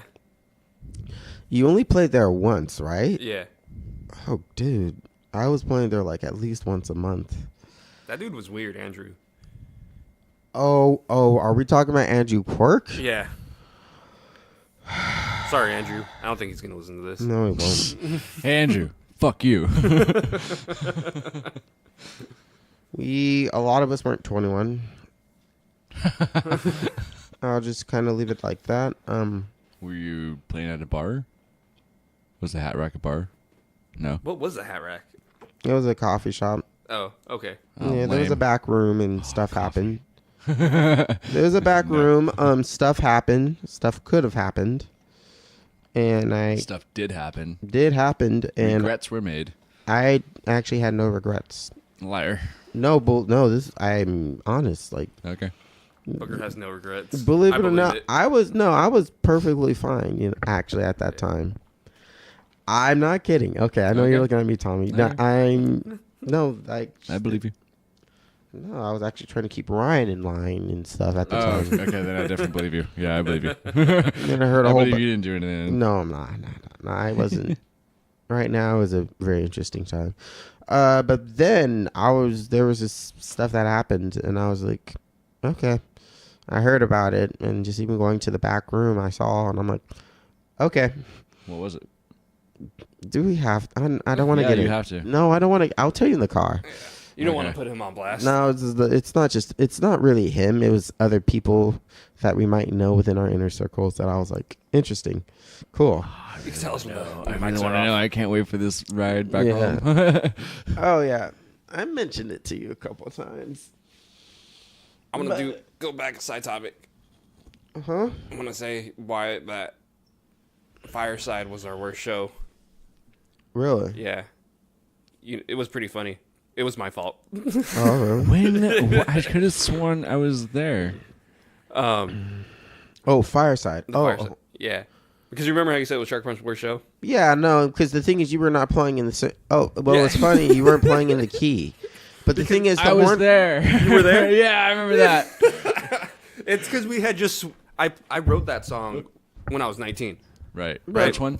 I was Fall able. in Line. Yeah, Okay. I was able to like adjust. Me and Noah, we were able to adjust like that. And Yeah, stuff. they adjusted. The horns were fine. but Miguel wasn't able to. no, Miguel and Dustin. So we had to switch the key up to A because it used to be an A flat. Right. Oh, And so we fall back in. yeah, What? so we moved it up for Dustin so he could hit it better. And then for some reason I went to the old key. The horns followed. Easily. They Miguel just and went Dustin into, didn't. they're good. They're fucking amazing. Yeah. Miguel and Dustin were in the new key. And so I'm like, oh fuck. Let me go back to the original key. That's right. And then the horns look at me like, what the fuck are you doing? And I'm like, Dylan is lost as fuck. Just drove Dylan's along. fine, man. Dylan's He was- fine. He's like, I don't need notes. Just looking at me like, you guys are fucking idiots. So I'm like, I guess I'm going with the horns. I told Miguel, I'm like, you got to go up. He never went down. That's fucking funny, actually. That I was funny. vaguely remember that. That Shit, I could have sworn I was there. That was fun. Was it in Oakland? No, It Alameda. was in Alameda. Was it the show that Miguel showed up late to because we went to go get pizza? No, I don't think that I one. think so. That sounds like my house party. That was a fun Dolphins. house. You gotta have another one. Dolphins 3. I wasn't there for that one. Yes, you were. Was I? I Yes, thought it was you- Dolphins 2. No, it was Dolphins 3. The first time Shark Punch played. Oh, okay. You were there. You were in the band at that time. Yeah. How many people Me? did you... No, sorry, Tommy. When Dolphin did I play at? You That played was at a weird Dolphins sentence. 4. Okay. Yeah. You That didn't- was like the day we brought in Killing the Name Yeah, of. exactly. Dolphins 3, there was like... You saw... How many people did you... Okay, this is to you, Sergio. How many people did you think were there? Honestly, like 60. No, I'm thinking 80. Really? Damn. It was a time where like... I thought it was like 10. I think you guys are over exaggerating it. No, no. Okay, here's the thing, because like my house is big, as you saw. Yeah, that shit. So like just within the rooms that were like okay, you entered into my house, then into the kitchen, into the back room, that was packed. But I went into the backyard, I saw that was packed as well too. Damn. So it could have been 100. Yeah, it was like a 90s movie Nice. party. Yeah, It felt Nice. weird, but it was tight. It was very surreal. Like, I'm like, is this real? This is a house party. Yeah. it was a part. It was about to be. And it stopped because we ran out of alcohol. It stopped because all the jungle juice was gone. I mean, it wasn't like in a little sad. It wasn't in a night. tub. It was like in a freaking container and stuff, like an igloo, or I forgot what those things are called. I think, yeah, Igloo. And fucking like, it was just like, I remember that show. Was I dating anybody at the? Yeah. I was dating somebody. Mhm. Who I think so. was it? No, I wasn't dating Momo. Mm-mm. Were you? I don't know. Maybe you weren't. Not that one. Because I know Momo was before. After Momo was, I think I was I don't single. know. Yeah, I no. wasn't I around. was I wasn't single. there. I was single. I think I was single. Yeah, I was single that show. But yeah, I remember like we played and like there was just a lot of motherfuckers that were there, and I was like, wow, that I hadn't seen in years as well too. It was a weird show because it was a show. A lot of musicians showed up, and Interesting. so I feel like musicians tend not to dance, no. No. right? So everyone was just Uh, standing still, and then after every depends. song they'd clap like, I don't know, like an orchestra, like after like a song at orchestra, it was like, My bad. Those are my friends. That was tight though, because then like it's just a different experience. Playing for musicians instead of playing for people. Yeah, and like, we're fucking punk. You know, we're Yeah, it's like these guys are. They were all there because of me. They were all there because of me and stuff. If they weren't musicians, they were former musicians as well too. Yeah, Interesting. And they're like all trained professional. Like not punk. They're not punk though. They not all punk. clap. They're all clapping in time. Yeah. Yeah. They were hella analyzing. They were hella. I mean, I was comfortable. Well, yeah, you know all those people. Yeah, well, I mean, I'm the ringleader of a lot of those. I was the ringleader of like a lot of those clowns. They and stuff. went to it to learn. Yeah. There's another lesson. It was like I'm daddy to a lot of them in a way. Booker. You're Yeah. daddy to everyone, Booker. He's doing a punk show. Exactly. No, it's like when I first atrocity. when I first started doing Shark Punch. Even still till this day, they're like, "Whoa, wait, what?" And I'm like, you guys are not really getting me. Period. You've been missing me for hella long about what I want to do. Music's supposed to be fun. Yeah, exactly. And like they're like, well, they're just surprised. Like, wait a minute, you're hanging out with these cats, and I'm like, Wait. You're hanging out with these dads, playing with them, and not getting paid? yeah, exactly and stuff. But Yeah. ironically Exactly enough, what it is, sir. it's led me to even crazier gigs and cooler gigs as well too, which is still on par. I mean, even the guys from Soul Ska as Those well. guys are rad. Yeah. Yeah. I hit on one of them without. It wasn't even at a show. I mean, we played with them, but I wasn't even at the show. Like the chick was at the Mission Delirium show, and I thought she had a nice hat. And then I got her information, and then I learned she played with Shark Punch. Then her best friend, I learned, was actually, we had a couple mutual friends because she grew up in Hayward. She's in her like late 30s, and I'm 20. I was 24 or whatever and stuff like. And I remember we were talking online. Then our mutual friends like, Booker, how do you know Peggy? I'm like, this one time at a club. She's so nice still. She's still super nice. She's super cool. If she's ever listening, I'm sorry. You're a very nice lady. Yeah. I like older girls, if you guys know me. So, but back to the point. I forgot what we were talking about. Like, yeah, those Soulstar. just, let me talk about that particular night. It's a wealth of knowledge. Yeah. I'm sorry, Tommy. So, and this could go back to Space Hoodie as well, too. We were on one of our mini tours. We went through Arcata, where we actually hung out the other day, Tommy. My buddy, Tyler was there actually as well, too. I mean, That guy's cool. and like we were just playing at that house party at a crack house, basically. That sounds interesting. It was Sounds fun. interesting. Did you smoke crack? Nick O'Connor did not want to be there. He's like, nah, fuck this. No more. And I'm like, Come on, man. It's just crack. it was like, I didn't want to It's not say heroin. It's I not didn't going to wanna- hurt you. I didn't want to stay there either, but I was just like, can we just play it? He's like, fine. I'm like, okay, cool. So we get done with the show and stuff, yada, yada, yada. Let's go back. Let's go later, like a month later, to the Mission Delirium show. I'm playing and I'm cool, vibing it out and stuff. After the show, I'm just hanging out outside, chilling, smoking with like all the people that want, like, say, you're amazing, you're great. Oh, okay, cool, yes. Yeah, you're sucking my dick, cool. And then there's this dude's like, your name's Booker, right? I'm like, yes. He's like, did you play a show in Arcata? And I'm like, fuck. And I'm just like, oh god, someone from Humboldt knows me. But then here's the weirdest part. It's like, we went to music camp together, and I'm like, oh my god. And like, so he didn't just see me at the show in Arcata. We went to music camp together.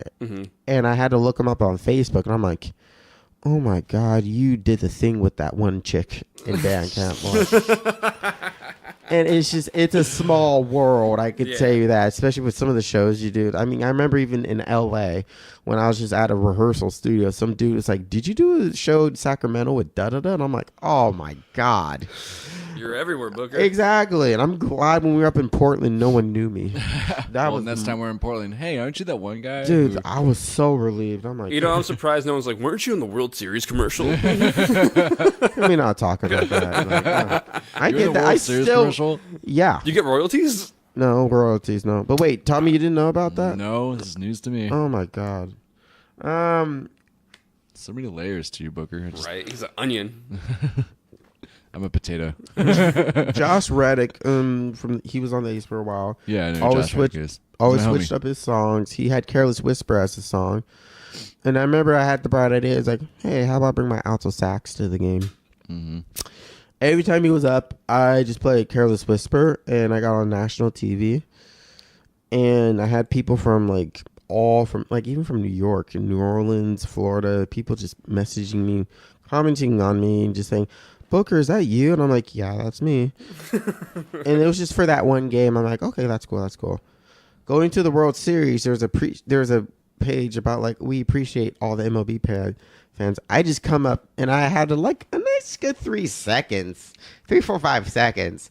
And then my timeline blew up again. I got an interview kind of like this. I got an interview based off of that as well too. Damn. I should have brought my alto sax again because I did go to the game like a week later, and like it was a live stream on MLB TV, and they had a camera guy, and I didn't bring it because my brother's like, oh, don't be like a snood. I should have brought it. I could have got some like national recognition or whatever, but like I even still till this day, people come up to me and they're like, hey, aren't you the dude that did that? Even at WrestleMania. Really? WrestleMania, when I was like in like one of the front row seats, I was chilling.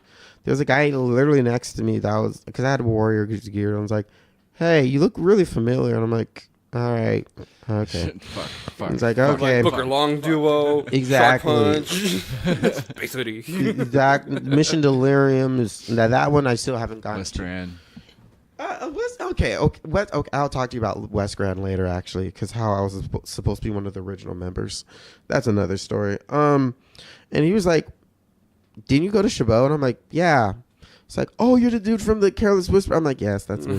And stuff. I'm like, yeah. And it's like, it's just such a normal occurrence now to me. I remember my father talked to me. He's like, Michael, you're gonna have to get used to people coming up to you on the street and talking to you. And I'm like, you're bullshit. You're bullshitting me. It's happening now, and I'm like, fuck.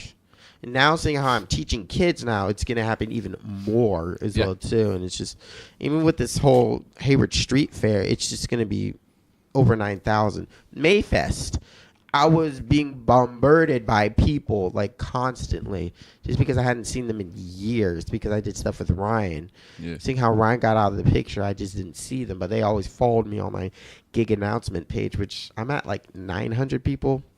Should post this on here when it gets live. Oh, I'm almost at 1,000 people like on that one.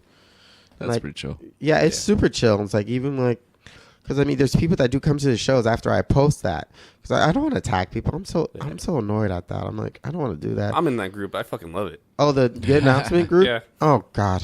It's like, oh, Booker's playing. Is he nearby? Yeah, I hear that. far. Yeah, too far. There's just Nah, I'm times good. I just don't even post. I might just post once for a show, and I'm like, okay, I'm done. Yeah, I'm not on that. I'm taking a break from social media. Good for you, dude. Yeah, dude. It fucking sucks. It's It stupid. does. Like suck. yesterday was like the first day in a long time for more than 24 hours straight. I was not on Instagram or Snapchat. I'm like, Yeah, keep talking, man, Tommy. dude, this feels great. Did you delete your Facebook for a minute? 'Cause I yeah, have two. I deleted it.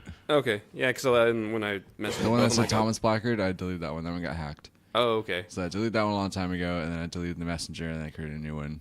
Okay. And now I'm just rocking that one just for the Messenger. I fucking hate social media. I But you gotta fucking do hate it too, now. dude. No, you don't. I mean, well, for like fucking shit like this. Oh, yeah. Music. Well, yeah, music. that. You gotta hoe yourself out at some point with music, and Yeah. social media is really the only way to do it. I miss playing, posting flyers. Eh, Good old days. it was fun. So, why don't you start a stoner metal band? Stoner metal band? I don't know. I like, if I'm gonna be in a band, I want to focus on one thing at a time. I don't want to do multiple different things at the same time. I feel it. You know, It's hard to And juggle. it's hard to juggle that too, and like making time for other musicians and shit like that. Like, I don't want to do that. I just want to focus on one group of homies and just do this until it fades out, and then go to something else. You know, That's what I definitely want to do something instrumental. That's for sure. I totally see it. Yeah, instrumental is just like super fucking fun. Like Mother Engine, Rotor type stuff like that. It's just like really cool groove-based, orientated, riff-based music. That's just all not necessarily focused on the guitar, but it's all focused around like groove. Mm-hmm. You know, Why don't you take I took a class called Jazz Rock Combo what's that? in Ohlone. Oh, cool. It's I think for me it was Thursday. I don't know if they have a Thursday night class, but you just play music with a whole bunch of other musicians. Like the teacher will be like, all right, play this. They'll give you a chord chart. Play this. Play this. Nice. Play this. And he'll like, you got to play with a whole bunch of different people. You got to learn stage presence. You got to learn how to cover other people's asses. How to just go with the flow and just work as a team. Oh, interesting. And I should fucking loved definitely it. do that. I think it was one of my most useful classes because the number one lesson is like always cover the singer's ass. Yeah, really. Always cover the singer's Really? ass. And then at the end of the year, you get to form groups like little bands, Yeah. and you can go play cover songs or originals. Interesting. You know Cosmic Machine? Nope. No? Oh. Oh wow, Cosmic Machine. Yeah, with Andrew Amorato. Yeah, I know Cosmic Machine. Yeah. Yeah, the bassist Ron. He's a really good friend of mine. I haven't seen him in a minute though. Should have him on this next. He's like 50. Yeah. Okay. Wake him I up. miss that guy. I'll hit him up one day. Do it on like a Wow, Saturday. but at that's 2 a band I in the haven't afternoon. heard in a while. Cosmic Machine. Yeah. Oh god. What yeah. is a cosmic machine? I have no clue, but I fucking love them. That actually is a pretty tight name for a band. But yeah, I fucking love that class because it was just cool because you get to play with a whole bunch of different people, do a whole Yeah. bunch of things. Like I learned how to play bossa nova on bass. Nice. That's pretty cool. You know, he throws like random genres at you. It's like if you want to be a musician, play fucking everything. Yeah. Yeah, Like, yeah. I like we totally were talking agree with earlier, that. it's like do this, do this. I'm like, Be all a right. jack of all trades. Yeah. And then that's where. Do you know Dylan Brignon? Uh-uh. Fuck, what's that? What's that one band that Benji was in? American Dream. Oh, yeah. American the- Dream's tight. Yeah, the guitarist. Yeah. Yeah, I know him through his dad. I jammed with his dad on. Nice, His that's dad pretty would play cool. drums. Yeah, I remember we both walked over to the studio one time when they used to practice here. Do they still yeah. practice here? I'm not sure because I know Benji's in Oregon now.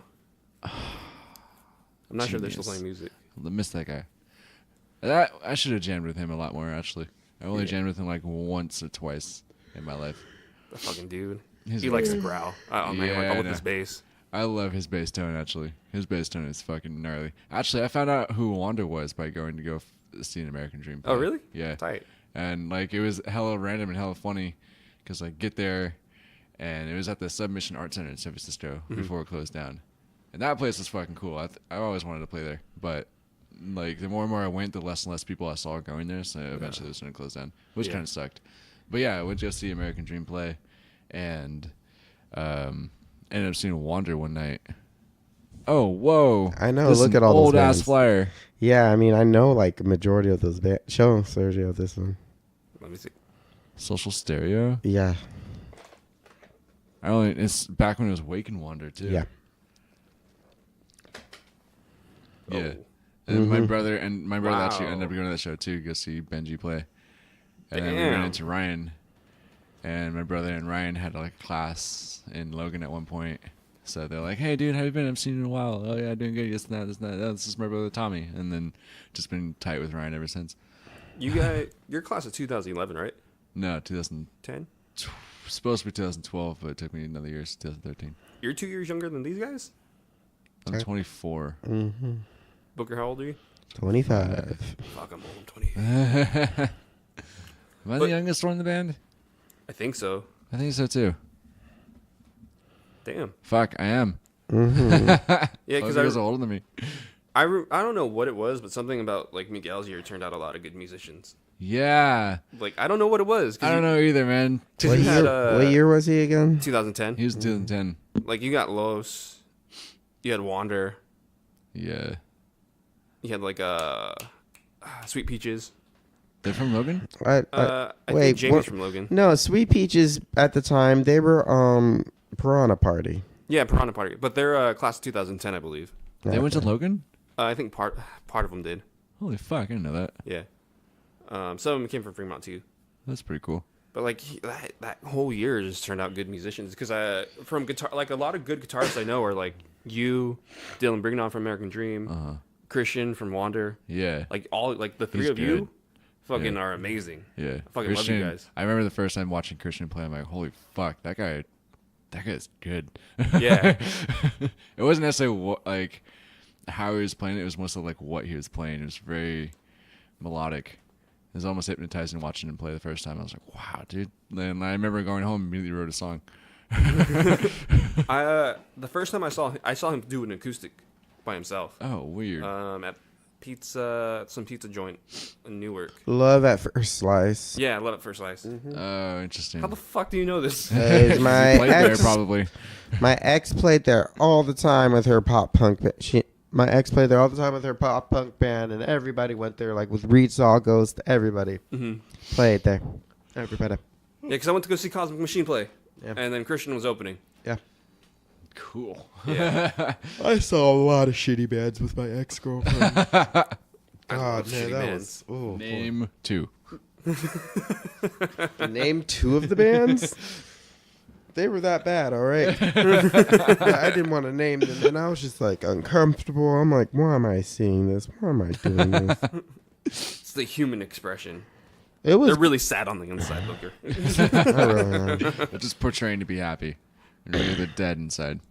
They Like did all all the the other things. musicians. They did all the things that you were not supposed to do as a band. All right, But- Booker, what's that? What's the worst thing you need to do? Or worst thing you should do? Just not practice. Oh, okay. Done. Check. Next. Play shows where you know there's going to be no one there. All right, done. Next. God, oh my God, there was too many of those, and then I would be with her for the rest of the night, and I was just like, it's okay. No, it's not okay. I was still trying to make it out there as a musician too. I'm like, I don't love you. What? Nothing. I'm talking to the bands. that was just for rock bands though too, because I was still on my jazz grind at the time. God, I was doing. Oh yeah, that's right. This was 2011 and 12. Actually, that's when 2011. That's when I really started like getting into the whole rock and roll scene, especially with Ryan. Do you remember Scope, Sergio? Some kind of psychedelic experience? I don't. Wait, that actually rings a bell to me. Yeah, That's weird. I was the. Were you a part of that? Yeah. Well, one of the later incarnations when it got really good. Of course you were. Oh God, no! That's when I got in there. That's when like shit like. Is that why you don't like psychedelic music? Okay, Please don't say yes. No, honestly, like I was into psychedelic music, but then when I got playing psychedelic music, oh boy, that's when it like really got crazy for me. I was like, okay, you guys really are doing acid. And you were smoking. And here's the thing, like I like smoking weed while I play. But when they were smoking weed, when the other musicians were smoking weed and they were jamming, they were just not good. Yeah. Interesting. And the thing is, when they thought something sounded good, they're like, that was so sick. And I'm like, this is horrible. Yeah. And I'm glad I laid off the weed for a while. Everything is It did- awesome when you're on acid. Oh, It's hard to play music under the influence. it's easy for me. I man. beg to differ. Well, You just got to try it. I've done it a lot. But I don't know. Because when you guys have been sober, have you guys hit those moments where it's just bliss? Yeah. Find bliss. I don't know. I'm illiterate. All right. So I was listening to some fucking TED Talk and stuff. Yeah. But our brains can only conceptualize so much at once.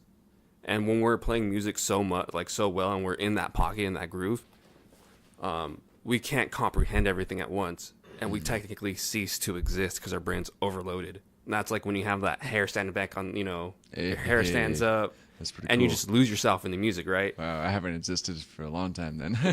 You know exactly what I'm talking about, right? Yeah. It's You do too. essentially everything in the world just disappears. Yeah. Because you don't have the energy. Your brain doesn't have the processing power to comprehend the outside problems because you're that's in the interesting. moment That's actually a pretty interesting way of looking at that. and you cease to exist. And if you could do that sober, why need drugs? Because drugs make that way more easier. Like doing acid just makes that concept like that for 8 hours straight. I feel it. But we can only do that for like 5 minutes straight before like we fucking get weirded out. Yeah.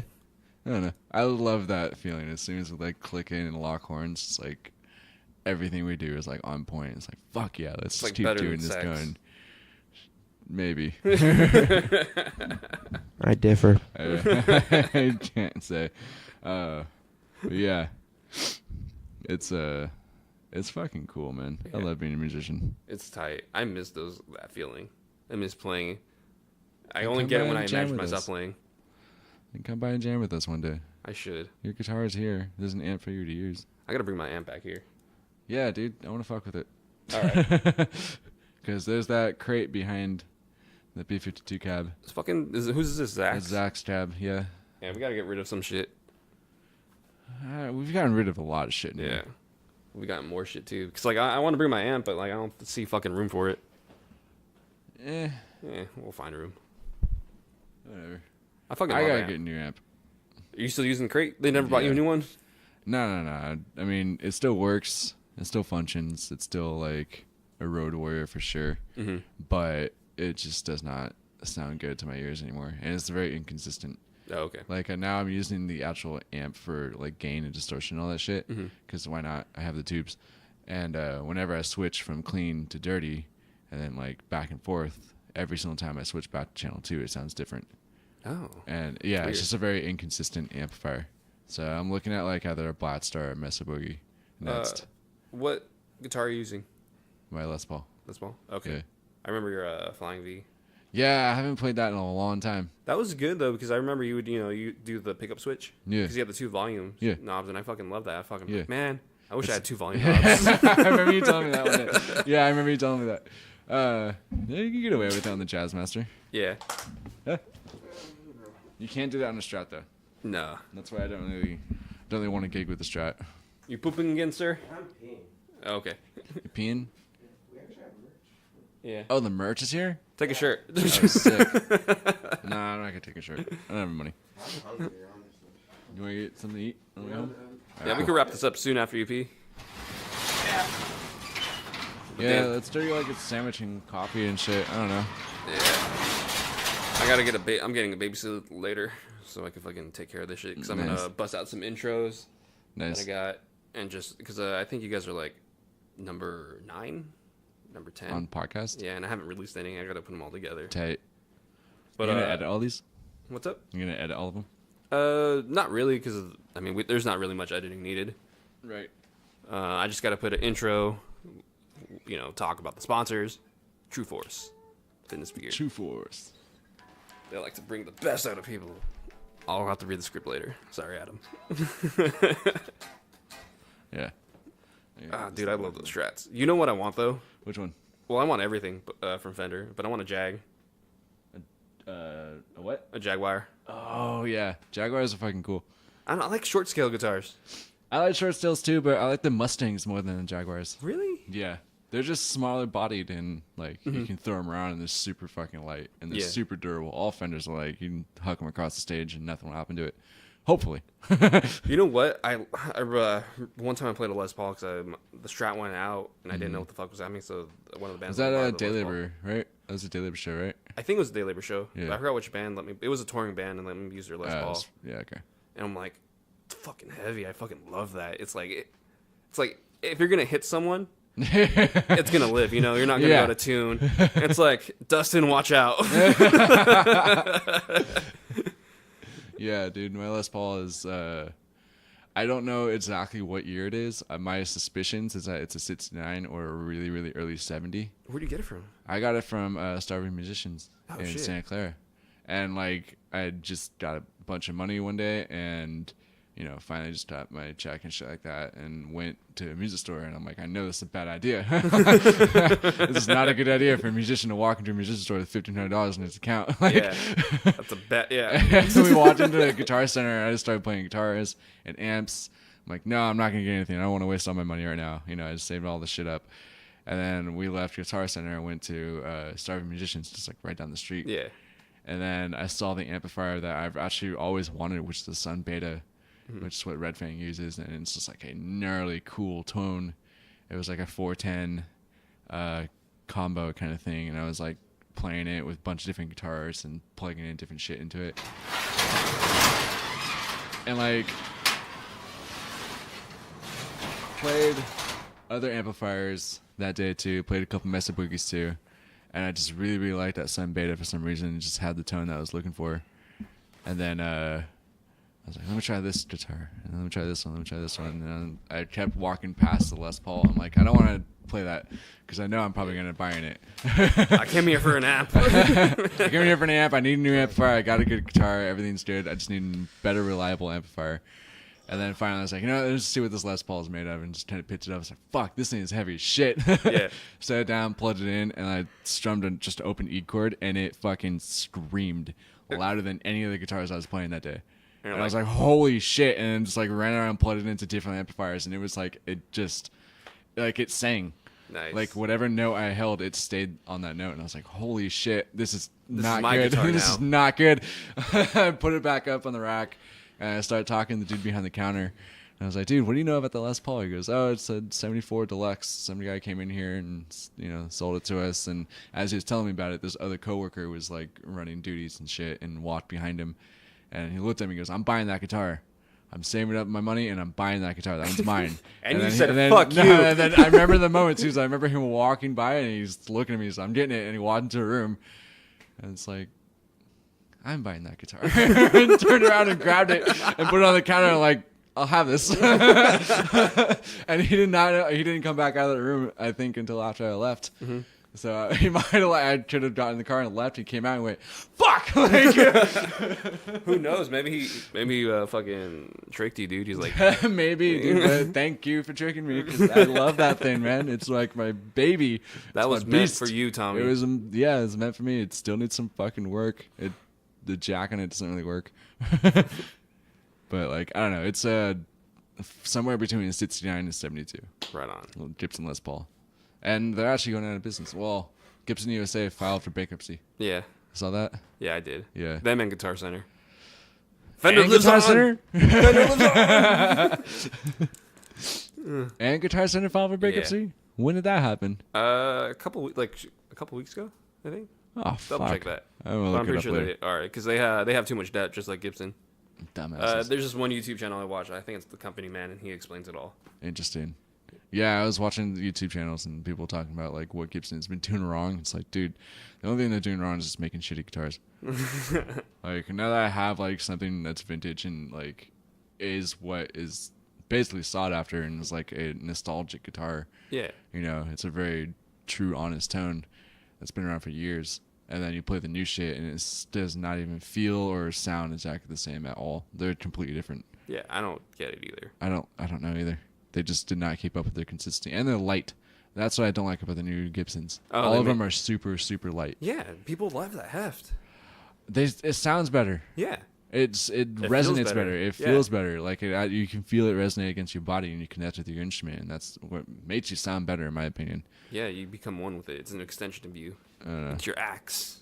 Do you feel an extension? Do you feel that saxophone is an extension from your body? God, I really want to go. I'm hungry. Yes. It's like a samurai sword. Like I tell all my students, the spiritual connection. I leave it like that. All right, cool. That's Let's wrap this up. I agree. One last question. What does Okay. music mean to you? You go. It means a lot of things. It's life.